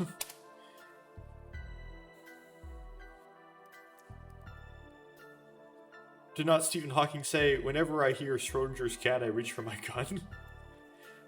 I reach for my gun, that is, I kind of swallowed that in like a chuckle. Anyway, I mutter this to myself and I blankly stare at this colorless world. I don't really understand what Kurumi said back at the shop at all. However, I feel that I somewhat understand what she wants to say. Spoken like a true psychologist. What already happened has happened, so it can't be helped. Oh, they're gonna wrap this up into the time travel. You can't change the future. That phenomenon from earlier, Kurumi is probably trying to say that what happened with the cards wasn't strange. But is that really true? Now, when I think about it calmly, there's no way that I can think it wasn't strange. Parent the cards correctly, there's no way that's possible. And there's absolutely no way that Makoto-kun should have known the positioning of those 46 cards, right? Absolutely no way. In other words, that's the way it is. There's no way that event could have happened unless I'd known all the positions of the cards. A premonition. It was another premonition just like all the others. We know the premonitions are memories. You can't remember the position of the cards. Unless you're a genius. You have to have, be a savant. Which tends to be linked with autism, but anyway. Haruka falling onto Moon Beach. To make that very clear though, not very few people with clinical autism are savants. And some savants aren't. In fact, there's just a correlation. The fact that there was no rice left at Luna Beach, the earthquake at Tsukio Hotel pool, the car battery, what we were eating for dinner, and those cards. But wait, is that really it? Can I really call the phenomenon with the cards a premonition? For example, if I had known in advance which card was which, I would have been able to intentionally go for the specific cards that would form pairs. But that's not what happened. No, it couldn't have happened, because I didn't know what any of the cards were until I flipped them. Because I didn't know, I just randomly flipped over cards and happened to get pairs. That's how I'm playing this game. If that's so, then what was that phenomena? If it wasn't simple premonition, then what was it? It's called fiction!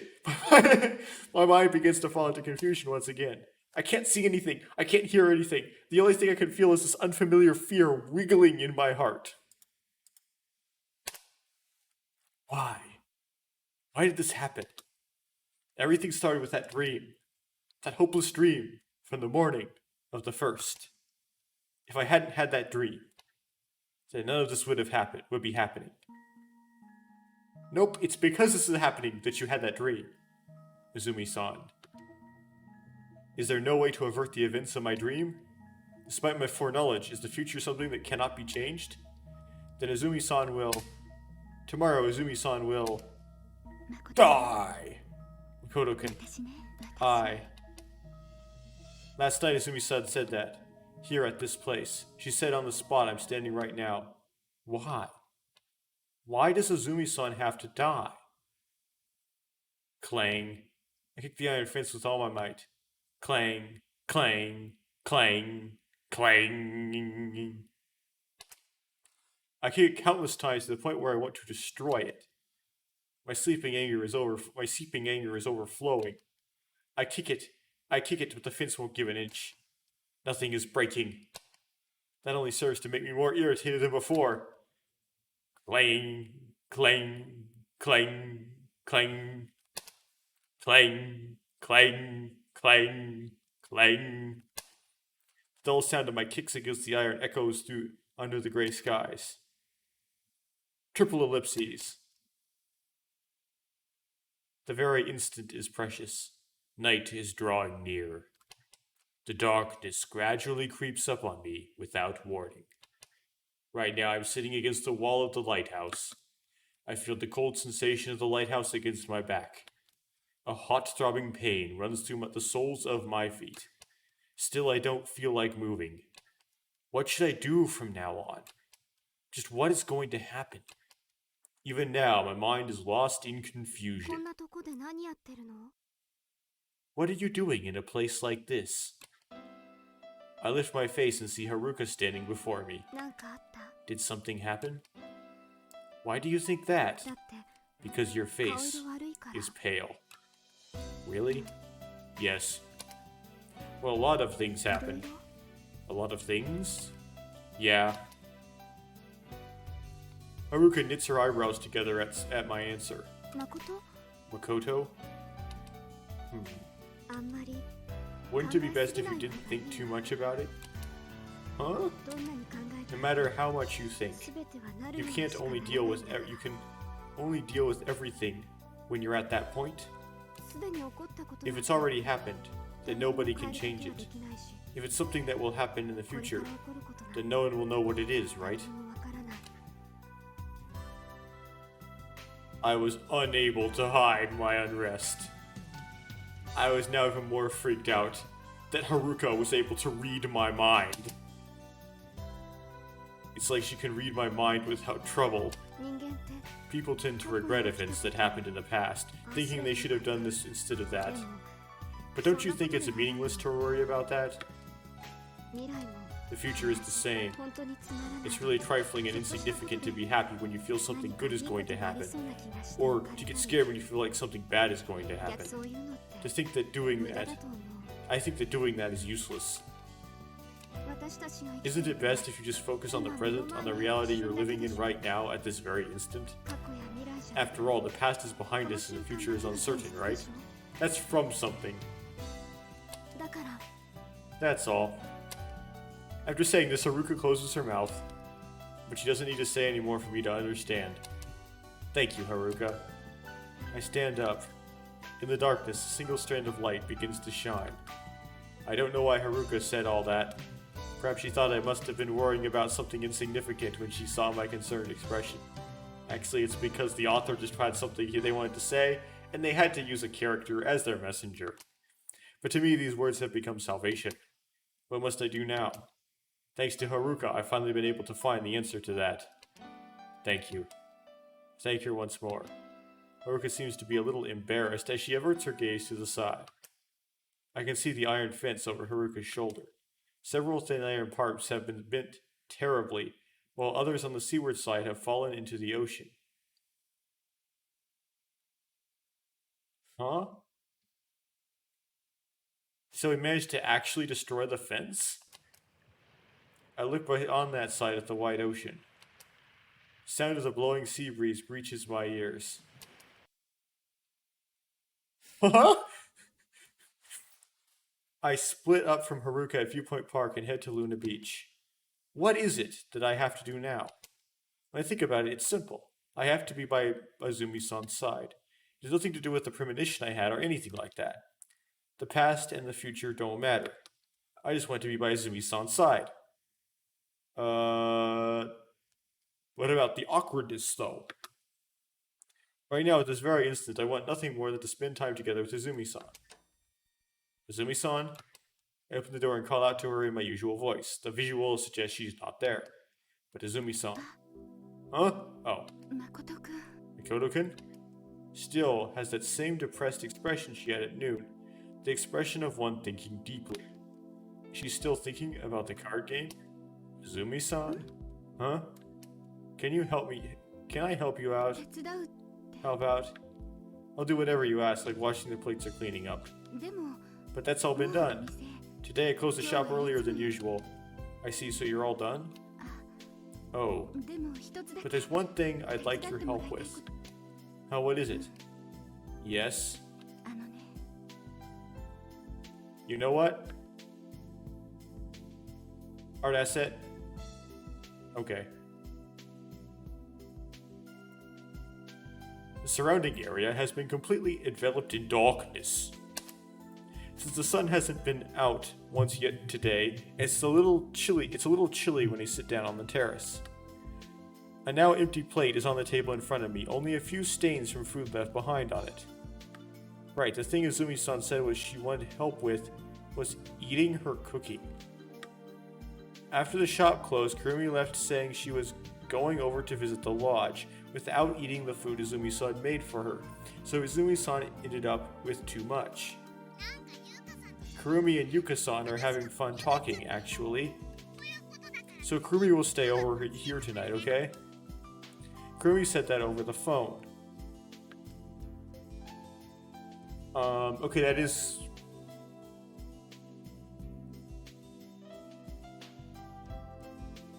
is consistent, but what's inconsistent is Saki's route, Izumi gets a whole bunch of customers today, and this route she doesn't.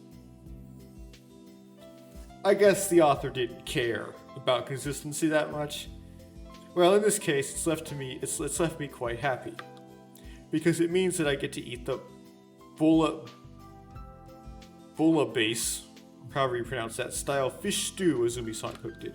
And besides, Kurumi won't be coming back here.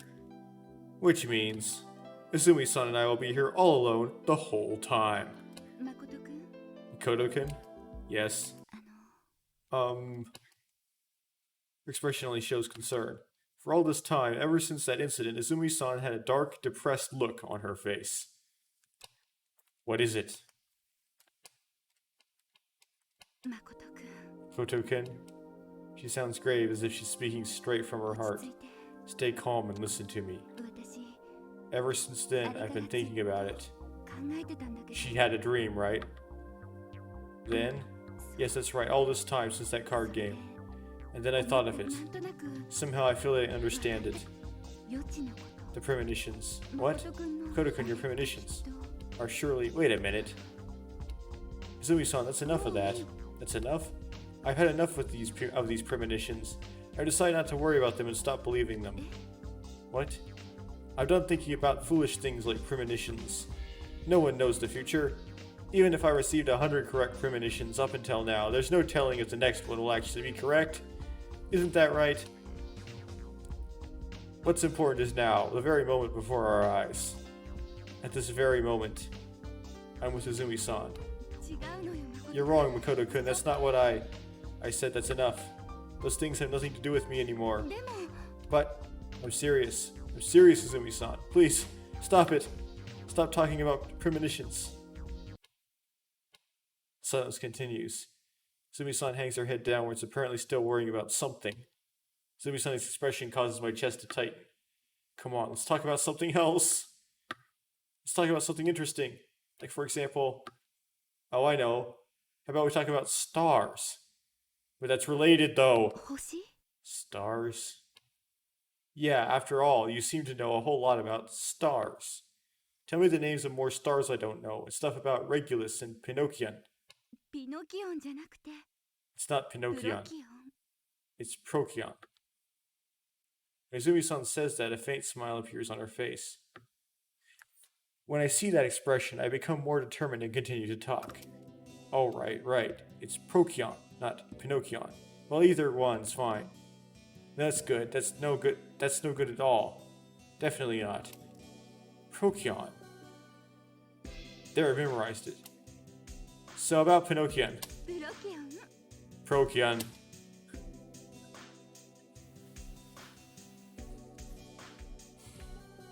Why would you not use Betelgeuse? I know it's named after some person, but for someone who doesn't really understand the origin of that name, it's just a funny name. Her kind smile is back. Alright. Then shall we talk? About stars. I smile widely in reply. Yeah. I nod my head energetically like a child.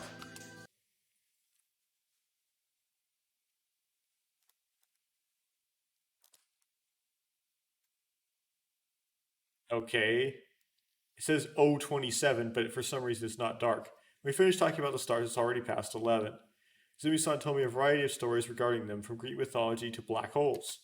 Right now, she's sleeping on the second floor. Charged black holes. Rotating black holes. No. Ring singularities. Is it alright if I stay here a little longer?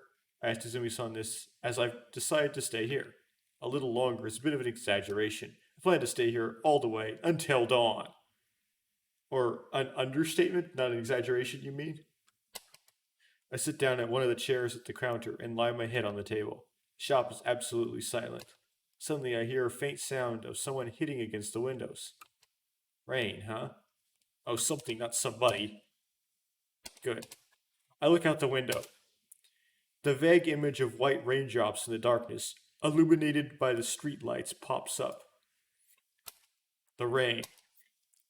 The gently falling... Oh, I got hiccups. Okay. The gently falling rain. Now that I think about it, in that premonition I had, the rain was falling. I frantically shake my head. It's just a hallucination, a horrible delusion. I quickly dismiss it. I don't believe in premonitions. I assert this in my mind. I don't believe in premonitions. I repeat it like a mantra. My attention is drawn to the watch wrapped around my left wrist. 12:30 a.m. The date's already changed to the 6th. The rain is gone, from a drizzle to a downpour. The heavy rain smashes into the ground, forming a thin mist that dyes the surrounding area white. Every time I take a breath, the cold damp air enters my chest. The rainfall sounds like a roar. I gaze into the dark sky from the empty shop. Before long, Makoto-kun. Hold on, why are you here? Izumi-san descends the staircase leading to the second floor. Oh, Izumi-san. Good morning. Don't say good morning. You're all stinky. Why are you here? Didn't you go home yesterday? No. You see, before I realized it, I fell asleep. That's a lie. Last night I didn't get a wink of sleep. It's not that I couldn't, I just didn't want to. In that case, you should have told me. She had told you that you fell asleep? How does that work? Last night Kurumi was sleeping over at the lodge, so we had extra futons. So we had an extra futon here. But that would have been... Well, what I mean is... Wouldn't that mean I would have had to sleep next to you? Yes. I might not have minded that. What? Just then I'm about to ask her to repeat herself. Shop's door opens. Sumi-san reflectively shifts her gaze towards the entrance. Good morning. It's Yuka. She's apparently not drunk. What is she doing here so early? Before I can think any further... Good morning. This is the pits. It's really raining hard. You don't like rain? Haruka and Okihiko come in after her. You're all soaked to the bone. Wait a minute, I'll get wet towels. I'll get dry towels. Leaving with those words, Izumi-san heads upstairs. So what'd you come here for, Yuka? Hey, what's with this way of talking? What's with that way of talking? It makes it sound like you didn't want us to come here at all. No, that's not what I... Breakfast. Huh? We thought we'd come here to have breakfast. There's nothing in the fridge, you see. We thought it'd probably be much quicker if we went here. Yuka mixed it all up and threw it in the oven. I see. Oh, but now that I think about it, where's Kurumi? Kurumi-chan's looking for a dog. Okay, so this is what she does in the Yuka ending. But on the second pass. Which makes sense. A dog? Did you know there's a wild dog that lives around here? Well, I'd say wild dog, but it's actually a little puppy apparently. It's really raining hard, so she probably felt bad for it since it had to be outside. I see, a puppy. Just then, Thump, thump, thump, thump, thump, thump. Izumi-san returns from upstairs. Thank you for waiting. Here's the towels. Sorry about this, Izumi-san. It's fine, you don't have to thank me. Anyway, have you had breakfast? No, the truth is we were hoping you could make some. I see, I understand.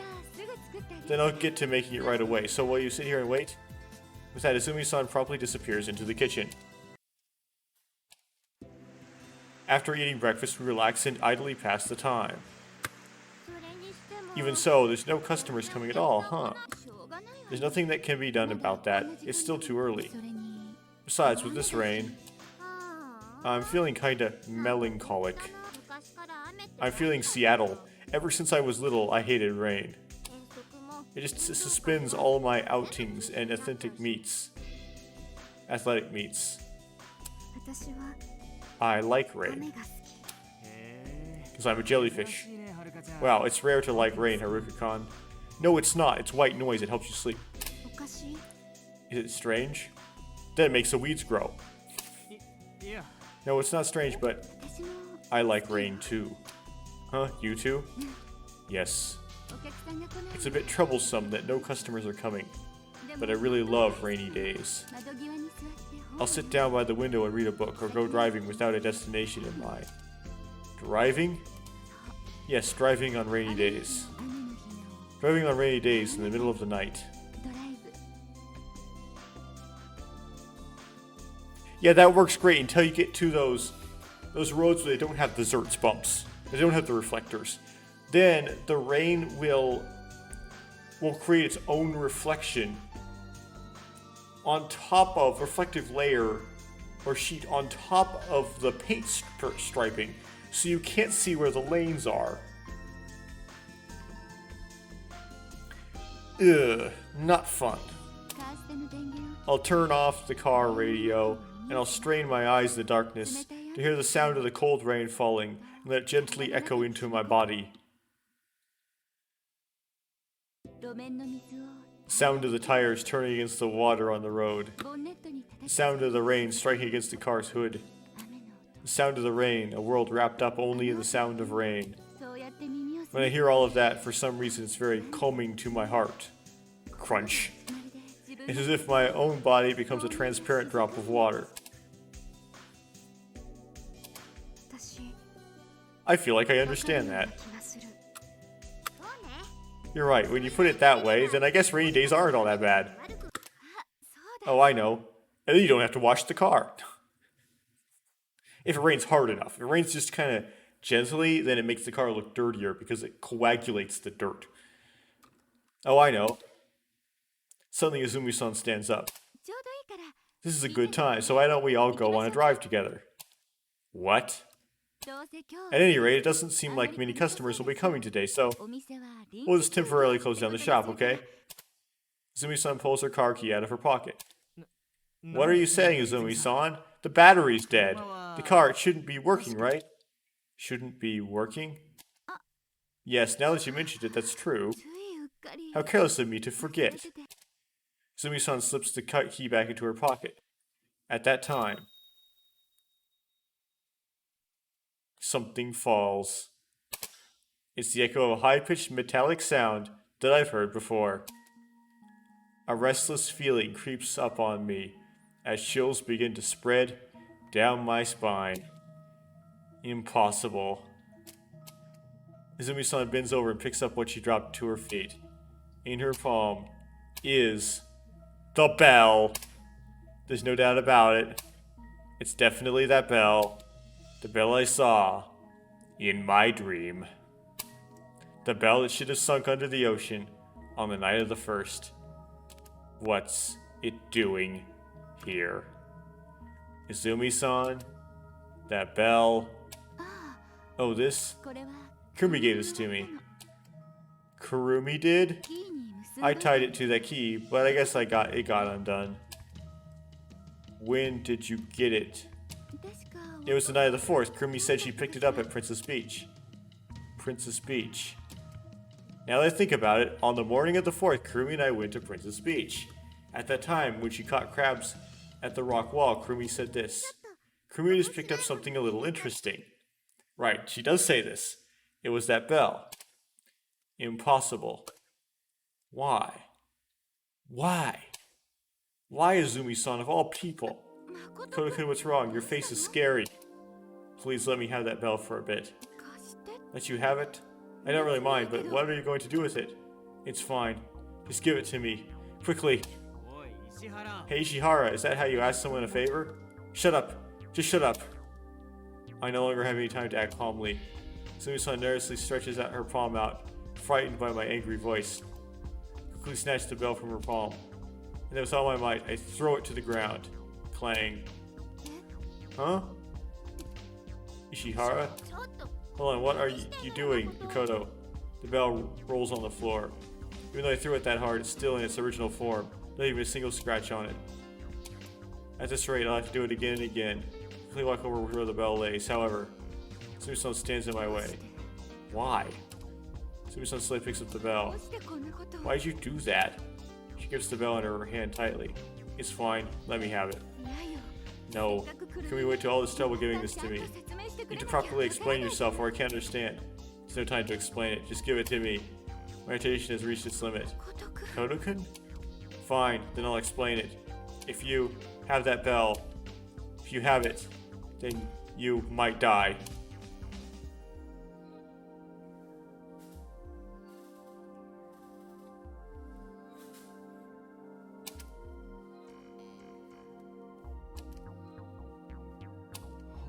Hey Ishihara, what's the basis for that?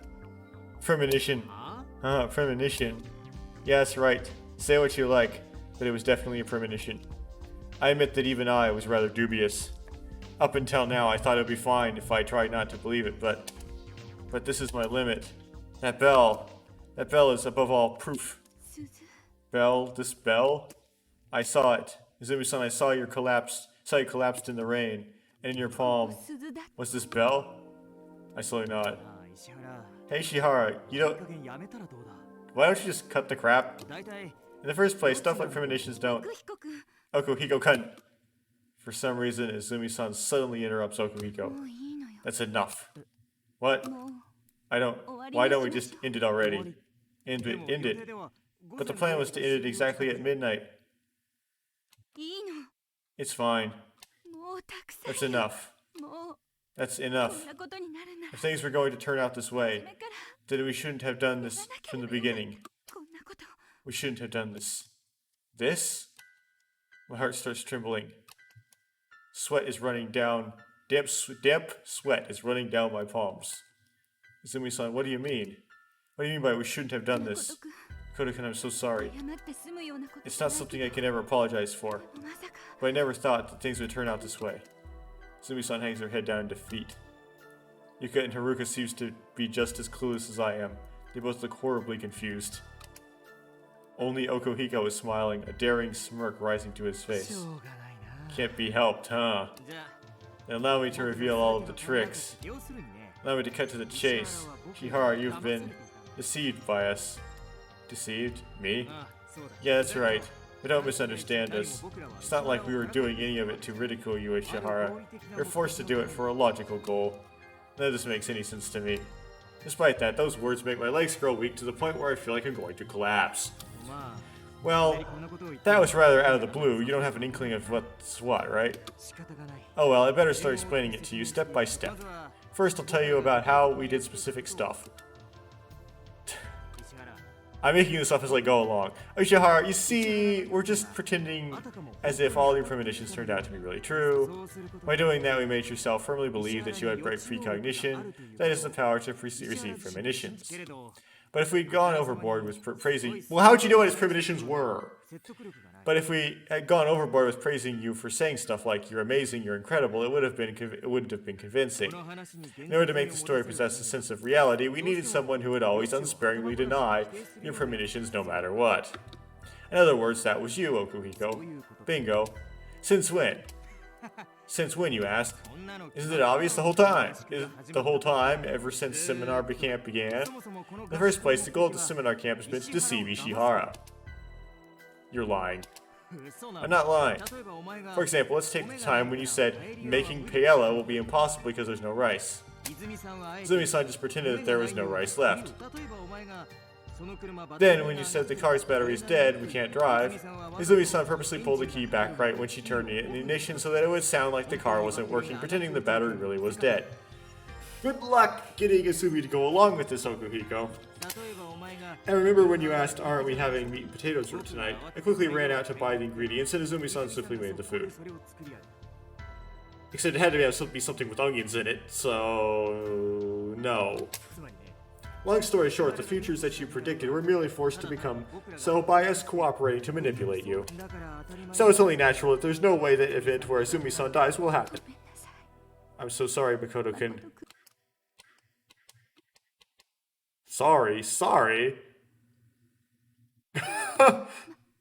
Makoto-kun? Enough with that kun crap. Don't talk to me with that overfamiliar term. So everything was a lie? You're telling me that everything that happened in the last 6 days was all planned? My sense of reasoning snaps. I'm unable to hold the violent, endless rage welling up inside me. Saki falling into the ocean? Revealing that Haruka was a clone? Kirimi's disappearance? Everyone is lying to me, right? You're wrong, Makoto-kun. Please, won't you listen to me? I see, so that was it. You said don't worry during the test of courage. That's what you meant. And that night, the words you told me at Viewpoint Park. From the beginning to the end, was everything a lie? You're wrong. Then why don't you tell me where I'm wrong? Ishihara, you should get this Shut your mouth. Akiko Kohiko falls to the ground along with his chair. What the hell? Then up until now, for what reason have I... Those words you told me back then. I trusted them. In the end, you tricked me and made me dance to your tune. There's nothing more than a plaything for your own amusement. When you saw this man younger than you worrying endlessly, you secretly snickered at him behind his back. Isn't that right? Sharp pain runs across my cheek. Izumi-san's trembling hand is raised overhead. Her eyes are absolutely overflowing with tears. Goodbye. Izumi-san violently throws open the door and rushes out into the downpour. The rest of us are dumbfounded and just stare at the door Izumi-san ran out of. Still feel that hot pain in my cheek. The pain finally brings me back to reality. The truth is, what's more important than whether it's true or not is whether you can believe it or not, isn't it? Why are you an idiot player character? It's kind of frustrating when your player character is an idiot. What Okiko said made no sense. Izumi-san? I fly out of the shop, chasing after Izumi-san as fast as lightning. Pursuing Izumi-san in the intense rain. For some reason, I feel strangely uneasy. I have to hurry, I urge myself onwards. I arrive out of the coastline road and look around. Found her. I see Izumi-san's small retreating figure. She's running to the west. I run after her with all my strength, kicking up the wet asphalt. When I enter the forest path, Izumi-san's speed still hasn't dropped a bit. I run up the hill road as fast as I can. Izumi-san doesn't look back once. Despite that, she desperately runs as if she knows I'm chasing her. I'm unable to close the distance between us. Izumi-san finally stops just as she arrives to the vicinity of the lodge. Stay away! When she notices me, Izumi-san shouts. Once again, she goes running off. Izumi-san! Izumi-san pushes through the deep thicket while retreating deep into the forest. But as a natural result, her speed drops. I use this opportunity to quickly catch up to her and grab her arm. Izumi-san! Tug her arm, forcing her to turn around. Why did you chase after me? I'm sorry, I went way too far earlier. In the middle of these words, Izumi-san shakes her head. Koto-kun, it was reasonable for you to blame me. It's only natural that you said those things. I don't care how badly you think about me, but I want you to believe this, if nothing else. The one thing I couldn't lie about were my feelings. I love you, Makoto-kun, so if nothing else, I want you to believe my feelings. I stare into Izumi-san's eyes. Izumi-san is also looking straight into my eyes. I can't feel anything that makes it seem like she's lying in that serious gaze of hers. Then why did you team up to do all those ridiculous things? That's because of Kyurei. Just as Izumi-san says this. Hey! Izumi-san! I can hear Okiko and the others' voices from behind. I turn around. That instant, my attention slips from Izumi-san to the others. That time, Izumi-san shakes off my grip. I'm so sorry. Izumi-san takes off again. Wait! I pursue her. Sumi-san steadily advances through the forest. She pushes her way through the plants while heading towards the treetop that's sticking out. But in the blink of an eye, Sumi-san disappears. It was so sudden as if she was spirited away. Is it Azumi-san? I rush over there and then I see Izumi-san? I instantly stretch out my hand. Izumi-san has fallen off a steep cliff at the farthest end of the forest. She barely manages to grab a protruding tree root with her left hand. With all my strength, I reach my arm out and touch her hand. I bend myself forward as far as I can in order to grab her wrist. That doesn't work. You're gonna fall too. I look down and see the black, wet ground. My eyes get disoriented from the staggering height. Koto-kun. Her eyes are filled with fear. Koto-kun. I don't answer. I have no time to answer. I'm lying on my stomach so I can reach her, but all of a sudden my body begins to slip forward. I have nothing supporting me since I put all my strength into pulling her up. Koto-kun, let go. At this rate, even you will. What are you saying? Why are you saying something so ridiculous? There's 2 other people here.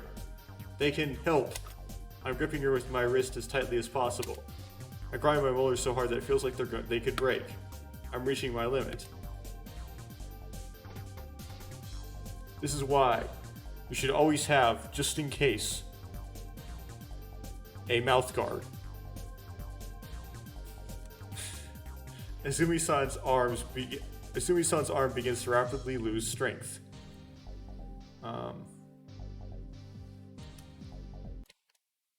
And right after that, she pulls my arm with her ferocious strength, propelling me forward. I feel like I'm gently floating. I don't know what just happened. I just see the black sky. Slam. And the bell goes ding. Izumi's cold body is stretched out in the soaking wet mud. I need to hurry and save Izumi-san. Try to stand up, for some reason my body can't move. I can't put my strength into it. Suddenly I feel intense nausea. With a loud gurgle, I throw everything up. It's blood. My bright red blood begins to dissolve into the water. Izumi-san? What should I do? Even though my body feels like it's been smashed into pieces, I force power into it. I do my best to painfully crawl across the mud until I'm beside Izumi-san. Makoto-kun? I suddenly just thought this. Remember, Makoto sees Haruka trip before she trips.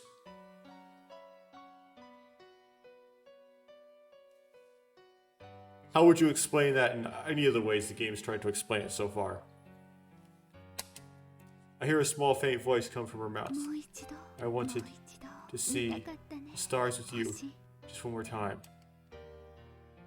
Izumi-san slowly begins to close her eyes. I try to scream this out, but instead of words coming out of my mouth, overflowing blood comes out instead. I embrace Izumi-san's body while covered in rain, mud, and blood. Reminds you of a boy named Sue, if you ever heard of that. Hey, wake up. Wake up, Izumi-san. The stars. I want to see it. I want to see the stars with you, Izumi-san. I embrace her tightly, tighter than I'd ever held anything ever before, as I'm assaulted with intense pain that feels like it's splitting me apart. However, Izumi-san has already stopped moving. Her heavily dangling palm is clutched onto a small fragment of light. The bell. It's that bell. Before long, the bell begins to quickly slip out of her palm, and then...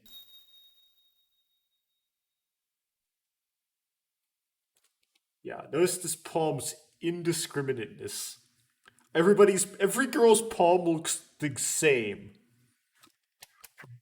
I tearfully cling to Izumi-san's back as the trembling of my body gradually intensifies. In my arms, I can feel her cold, wet skin.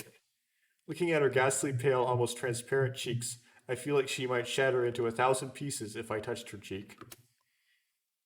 as if she were a doll made of glass. 誠くん、 Makoto-kun, 私ね、 I 私好きなの、 I 誠くんのこと。 love you. At Viewpoint Park, under the starry sky, Azumi-san told me that. Even so, I wasn't able to tell her that I also felt the same for her, even though I loved her. Why didn't I tell her? Why? My hoarse voice alone fills this empty void. My sadness and self-loathing rapidly become more and more profound. This hot rage overwhelms me and brutally snatches away my sense of reasoning. I feel as if I've lost my sense of self.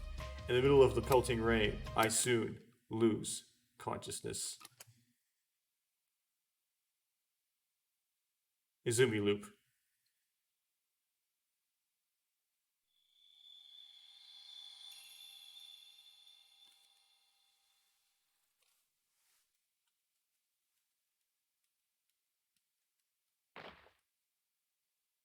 Never7? Well, that's a scene title. As I wake up, roll credits. As I wake up, I kick the covers off the bed with all my strength. Still half asleep, I blankly stare into space. It's a familiar ceiling, overly described at the beginning of the game. I realize I'm freezing, my body soaked with sweat all over. I take a deep breath and slowly exhale. The warm scent of wood goes through my nose and fills my head. It takes me 3 more breaths until... Huh? This is the lodge? This is the lodge, isn't it? I quickly jump out of the bed. I stand in the center of the room and look around. There's no mistaking it. This is my bedroom. What's going on? Then the dream I had just now... That's wrong. That's wrong. What am I saying? That wasn't a dream? There's no way that was a dream. Suddenly I hear a sound as violent as a gunshot. I look around and standing there I see... What's going on? どうして？ Why? This scene. It's definitely... I quickly look at my watch. Monday the 1st, 9:19 a.m. The 1st. The 1st?! That's impossible. What's the meaning of this? What happened? Why am I here? My mind is turned to extreme confusion. Sorry, Yuka. I brush past Yuka and head for the living room. Yeah. Hey. Okuhiko is already there. He's lounging on the sofa smoking. Right, just like in the Kurumi ending, we figure out that Okuhiko was the one who was smoking. Smoking a cigarette? Up until now, I've never seen Okuhiko in the middle of smoking before. But none of that matters right now. I briskly walk over to Okuhiko, suddenly grab him by the collar, and force him to get up to his feet. What are you doing, Ishihara? Shut up. Just shut up your mouth and answer my question. What's today's date? Huh? I'm asking you what today's date is. Ishihara, are you joking? Answer the question. It's April 1st. As I thought. As I thought that really was it. But why? Hey Ishihara, cut it out and please let me go. Okuhiko's eyes are filled with fear. I glare at them. What is it? What did I do wrong? What, you ask? Are you seriously telling me that you have no idea? Oh, I get it. So that's it. You thought I hadn't learned from experience, so you're trying to deceive me again. Isn't that right, huh? What are you talking about? Don't play dumb. I get it. I'll talk. But honestly, I haven't deceived you. At the very least, I haven't deceived you yet. Yet? What do you mean by yet? I tightened the grip on his collar. As I was saying, it's a fact that I was planning to try to deceive you in the future, but I still haven't gotten around to executing it yet. Quit being so vague.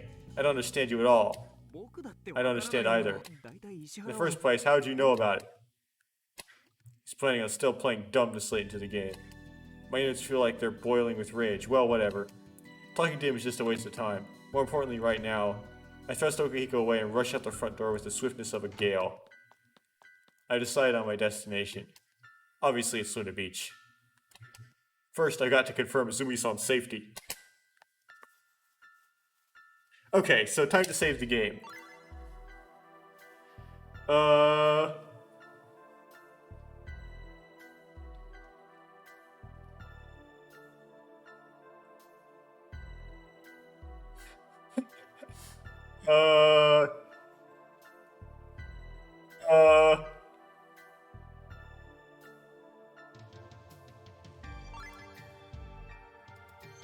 I'll just drop a save.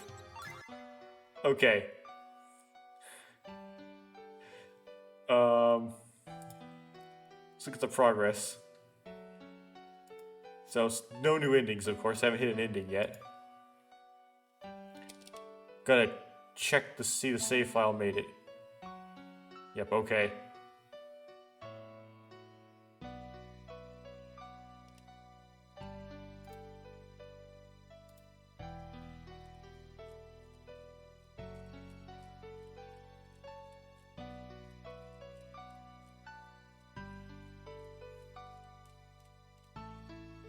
With the Cure scene, Truth and Lies. Oh, I know a game about that. Never7, okay.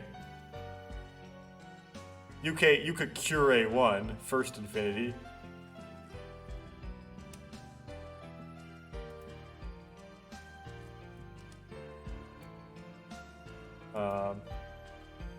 Still have these Yuka CGs missing. Got all the Haruka ones. Still have a Saki one missing, which I believe I've seen.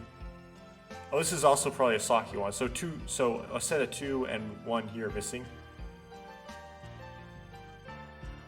Got all of the Kurumi ones.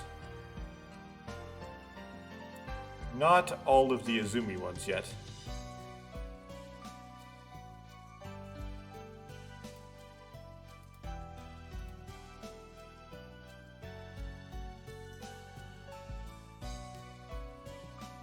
And then if we go to movies, oh, we only have 2 themes not gotten, okay. We've added the Izumi loop.